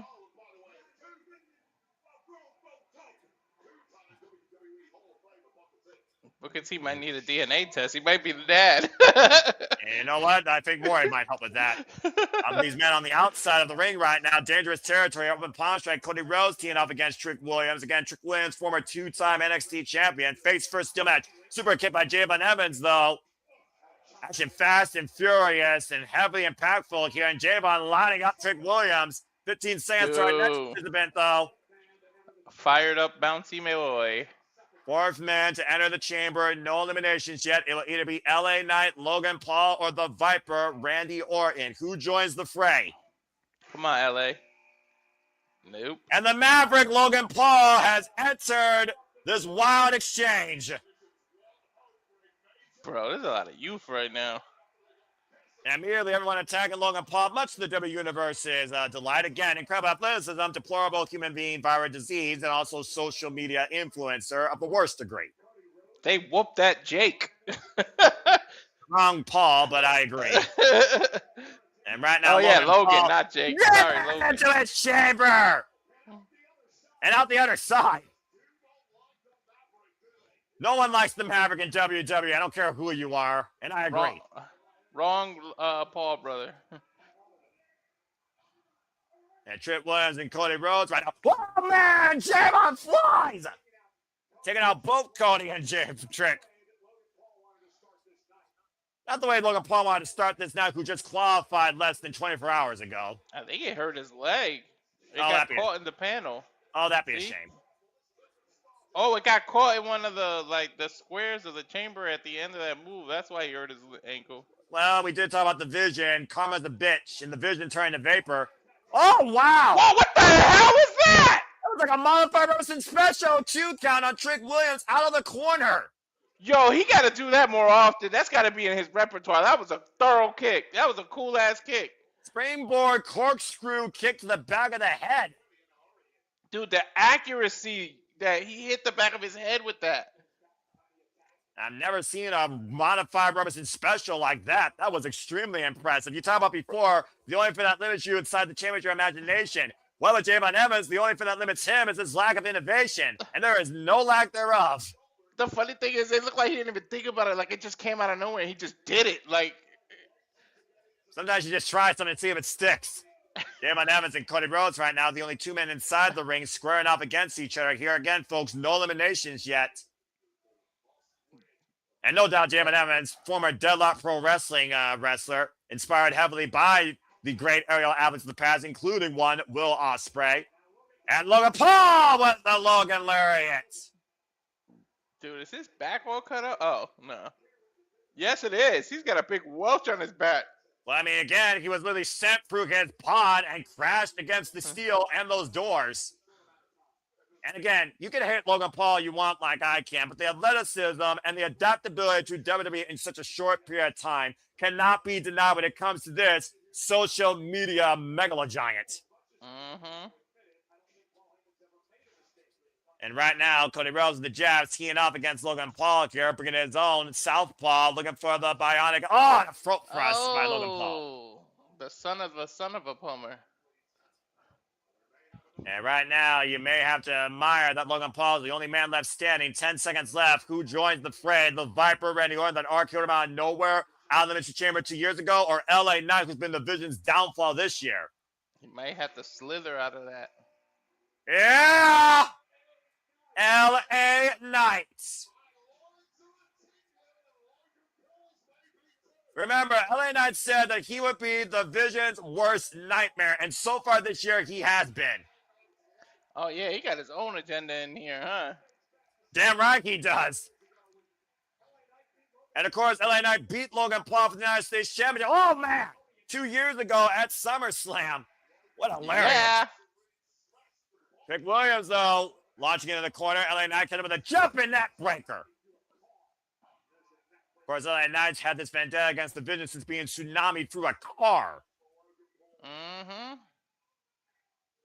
And clearly the megastar with eyes locked on Logan Paul, driving him face first into the chamber. I mean, imagine the joy the world would have if LA Knight eliminated Logan Paul from the Elimination Chamber match and the Vision completely out of the picture of WrestleMania. I'll be cracking up. And driven for another pawn. There you see the laceration on the side of Logan Paul. Oh! And Yeah, driving that's what I was LA talking Knight about. face first into the pod. No eliminations yet. That shit crazy, man. He got lacerated going through that pod, I guess. And what the hell is Logan Paul thinking going up here? And of course, Logan Paul is not one to, you know, avoid taking risk as we've seen in the past. He Now, doesn't Jamin shy Evans away following from Logan it. Paul. I sense disaster. Oh Now, my Jamin God. Evans and Logan Paul on the top of a chamber pod as well. LA Knight about to join Logan Paul and Jamin Evans on top of a pod. Meanwhile, Cody Rhodes and Trick Williams are fighting down at ringside. How much weight can this pod take on top? Well, I think Jamin and LA Knight might be looking to make the Mavericks soar. Holy shit. What's up? Senator Cody and Trick Williams. Literally launched off fastball special by Jamin Evans and LA Knight. Ooh. Now Evans and LA Knight on top of the pod, and Jamin Evans catching LA Knight with a front kick, and oh dear God. Becky on top of the pod. You can't win from up there, though. Well, even delivering that move might hurt LA Knight himself. You can only win in the ring, right? Or can you pin everywhere? You gotta pin him inside the ring. And again, LA Knight might eliminate Jamin Evans for now, but he might have also took himself out for the time being, as Jamin and LA Knight are both draped across the top of that pod to your point. Meanwhile, in 10 seconds, here comes our final participant. And a Viper's standing by the strike. He's probably going to RKO them, their asses right off of that chamber. You can only imagine what voices are going through Randy Orton's head. Definitely a favorite here for sure. Teeing off against Trick Williams right now. Logan Paul dropping a clothesline. And Randy Orton, watch out! That power slam. And Logan Paul caught into a power slam as well. Dude, only Orton can make such a simple move look so beautiful. The damn power slams he does.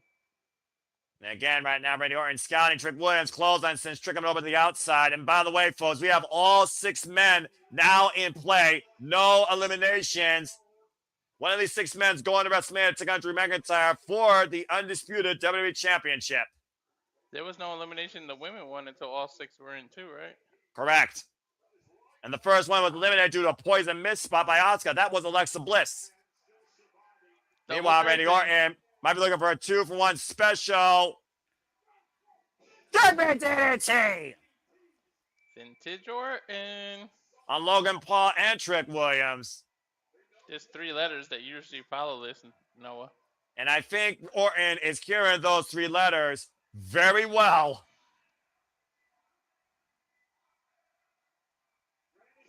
Randy going to that place. The Viper is coiled, ready to strike. Who will he eject his venom into first? And it looks like it's going to be LA. Nope. LA, kick him off. DDT. Javon better be careful jumping off that pod. He might jump right into it, RKO. Well, right now, to your point, all 6 men are down in the ring. Cody on the outside. Jamin Evans, the only one down above the ring, on top of a pod. And I think Javon is looking to bounce his way back into the fray. Javon Evans scouting the wreckage down below him. 5 different bodies. Who do you choose? Trick is the closest. And I think your point, Javon Evans might realize that. Oh, dear God. Javon, don't die. And Javon Evans. Oh, man! Yeah. Jumping up How the much- top of the pole with a split leg frog splash. Logan Paul trying to take advantage. Pulverizer! Cover by Logan Paul. Javon Evans eliminated. He took too much out of himself with that splash. And Logan Paul capitalized on it. Mm-hmm. For all the pomp and circumstance and excitement, Javon Evans is the first one bounced out of the Elimination Chamber match, quite literally on his head. Literally. Literally. We are down to 5. And Cody Rhodes squaring off against Logan Paul here. LA Knight down the outside. Trick Williams still down the inside. And Randy Orton still down that DDT. Again, inexperience will cause you to make mistakes like that. Javon learned a very hard lesson. Still has so much more to learn, though, as he starts his WWE career. LA Knight catching Cody Rhodes, though, up in the fireman's carry. Burning hammer! You could chop that up too, rookie mistake. Covered now by LA Knight. Shoulders down. Shoulders down in position. 2 count only. Poor positioning by LA Knight. Referee has to do his job. Make sure. They gotta make sure the shoulders are firmly down, and LA Knight didn't see it clearly. Good move by Rob Zapata here. Referee in poor position there. And Randy Orton and LA Knight squaring off right now. That might have cost LA Knight the 3. That slight few seconds of trying to get the shoulder back on. And imagine what elimination on Cody Rhodes would mean for any of these men. To eliminate who's literally been the headliner of WrestleMania the last 3 years in a row. Mm-hmm.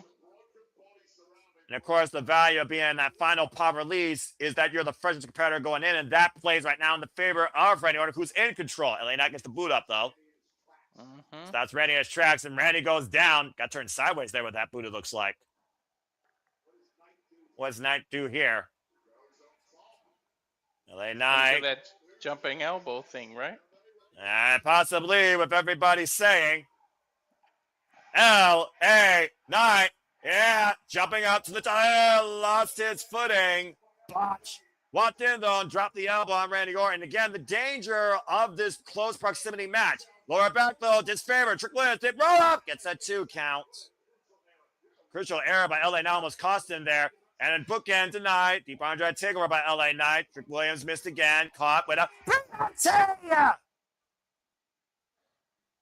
A Trick, though, rolled to the outside, though. Smart move by Trick Williams. Oh, and a low blow by Logan Paul, LA Knight. And Schoolboy Roller, he's got the touch. LA Knight eliminated. Yo, Logan Paul's got both eliminations. Logan Paul eliminating the biggest downfall besides the Masked Man to the division this year. LA Knight is gone. And again, the low blow is legal. There are no disqualifications. And right now, Logan Paul isolating Cody Rhodes, driving his knee in the back of the head in front. We are down to Cody, Orton, Trick Williams, and Logan Paul. 4 men remain. Driving his head back first into the steel mesh, and Logan Paul is in full control right now of this chamber match. Look at the smile on Paul Heyman, by the way, at ringside. Paul Heyman and Austin Theory right now have to be ecstatic with what just happened. Yeah. Oh, from the eye. Both those eliminations, and who knows if there's a masked man in this building.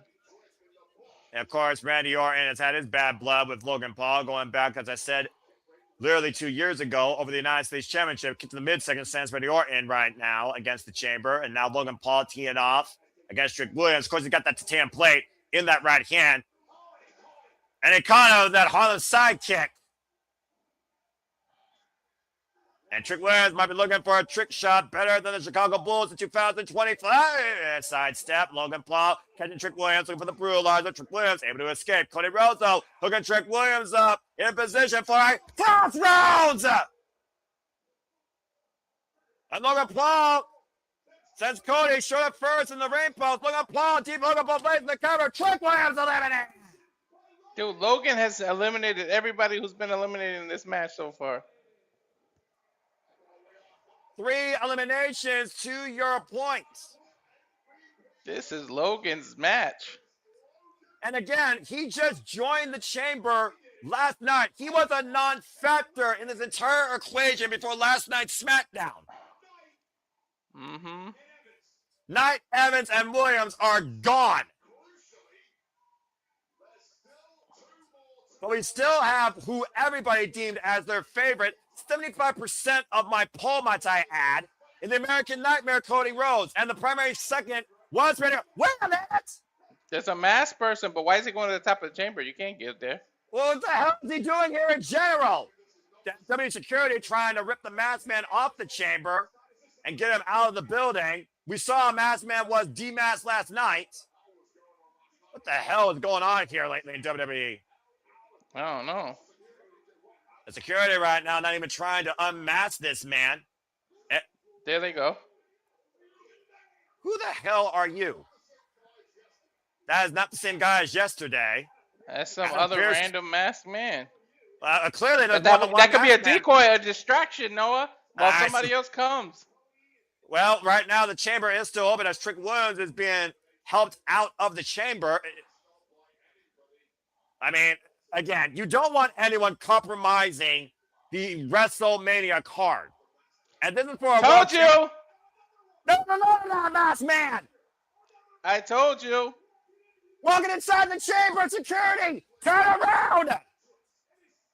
And he's squared up against Logan Paul. Oh, get to the midsection. It's The Seth. ball coming a curve stop. That one's Seth. Someone just burned it down tonight in Chicago. Cody taking advantage just a half. Cody, the cover. Logan Paul eliminated. That one's Seth. That one's Seth. Wait a minute. Hold on. Hold that thought.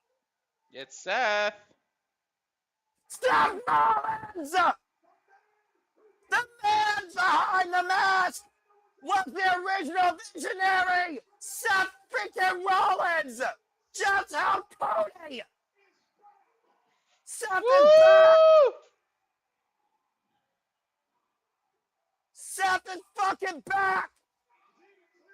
I told you it was Seth. Where's he gonna be here? I knew it was a distraction. Wait, how long has he been here? I don't know. Maybe that's his new vision. Those two men that got unmasked. Was he involved in this since the get-go? I Seth don't know. Rollins just screwed Logan Paul out of WrestleMania! Oh, we're down to 2 people, by the way. Yes, I get that, but also Seth Rollins just screwed Paul Heyman. And he screwed the entire vision. Well, was this the only time he did? Was he really the guy behind the whole time? More questions than answers, but Seth just cost Logan Paul WrestleMania. We're down to Cody and Orton. Hey, we're down to a legacy, huh, Noah? Yeah, no kidding. These two men define King of the Ring. And now they will define Elimination Chamber tonight in Chicago for a WWE Championship match at WrestleMania. A legacy that was built all the way back in 2008, rekindled in 2026. Mm-hmm. Oh, what the fuck? McIntyre with a shot by the head. The WWE Champion inside the chamber now. What the fuck's happening tonight? Went for the Claymore, sized up by Cody Rhodes. You know McIntyre does not want to face Cody at WrestleMania. Glasgow Kiss. Didn't he literally say anyone but Cody? I mean, he's literally trying to find his place in the main event of WrestleMania. And now Randy Orton trying to get him off and ready. Oh, Kiana McIntyre. Cody. Crossroads. RKO to Cody! Orton the cover. What the fuck? It's Orton! WrestleMania. Hey, yes! It's not the Golden Boy! Randy Orton just pinned Cody. Orton is going to WrestleMania for his 15th World Championship. It's Orton versus McIntyre. This 21st time and Mania Thank God they did. They did not. We Orton don't need did Cody in the hesitate. main event. To your point, Orton did hesitate. He did what he needed to do. Orton has punched his ticket to the main event of WrestleMania. And Cody Rhodes is officially out of the equation. I'm totally okay with this, Matthew. Woo. Both men knew what was at stake here, and neither man wanted to be determined by Drew. But Randy Orton saw the opportunity and struck with one last emphatic RKO and pinned the American Nightmare Cody Rhodes. This chamber went to hell real quick, though. Yeah, again, at the end. We had two masked men. One was drafted by security, and another masked man came out of nowhere, super kicked Logan Paul in the midsection, and then a curb stomp. We haven't seen that before. Destroying the Vision's chances of WrestleMania moments with Seth freaking Rollins. And look at Paul Heyman's face. Mm-hmm. Meanwhile, Drew McIntyre came back in to make sure Cody Rhodes was out of the equation. Belt shot, blind belt shot to the back of the head, and a fall Claymore attempt. While Randy Orton was incapacitated by it for a moment, he sidestepped him, and Cody and Drew were fighting for the time being. Randy, though, caught Drew McIntyre with RKO and immediately launched him into Cody Rhodes, who hit Drew McIntyre with a crossroads. And immediately the Viper out of nowhere hit another RKO on Cody, and Randy Orton just punched his ticket to WrestleMania. He RKO'd his way to WrestleMania's main event. We said before, Walter, there are no friends in WWE, but there is only one man that could go to be the other side of the marquee. And tonight, it was the Viper, Randy Orton. Number 15 might be less than 50 days away from the apex predator of the WWE. That's going to be nuts. 49 nights, 7 weeks. Randy Orton goes one-on-one with Drew McIntyre for the undisputed WWE Championship. Well, there's the last piece of that puzzle.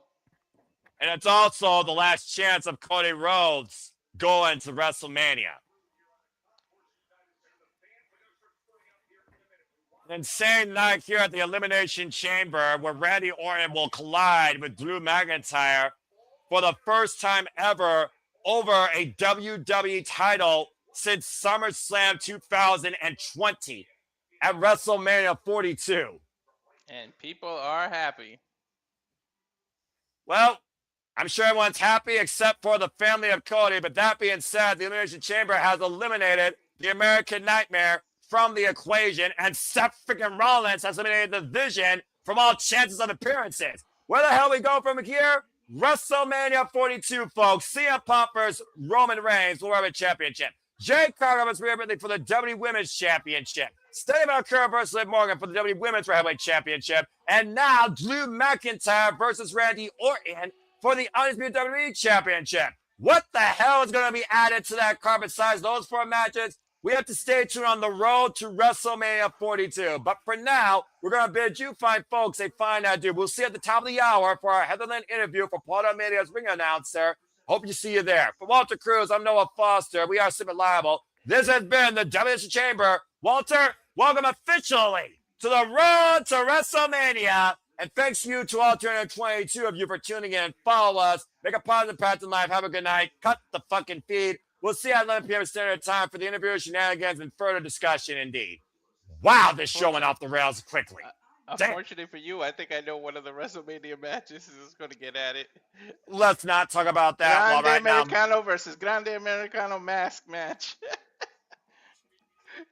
Sometimes I really don't like you, but I also have to accept the fact you're probably right too. We'll see you guys at the top of the hour. Thanks for tuning into our coverage Elimination Chamber. Damn. You forgot the thing. You forgot to say the thing. I did, but I'll say it one more time because you cut me off. Cut the fucking feed.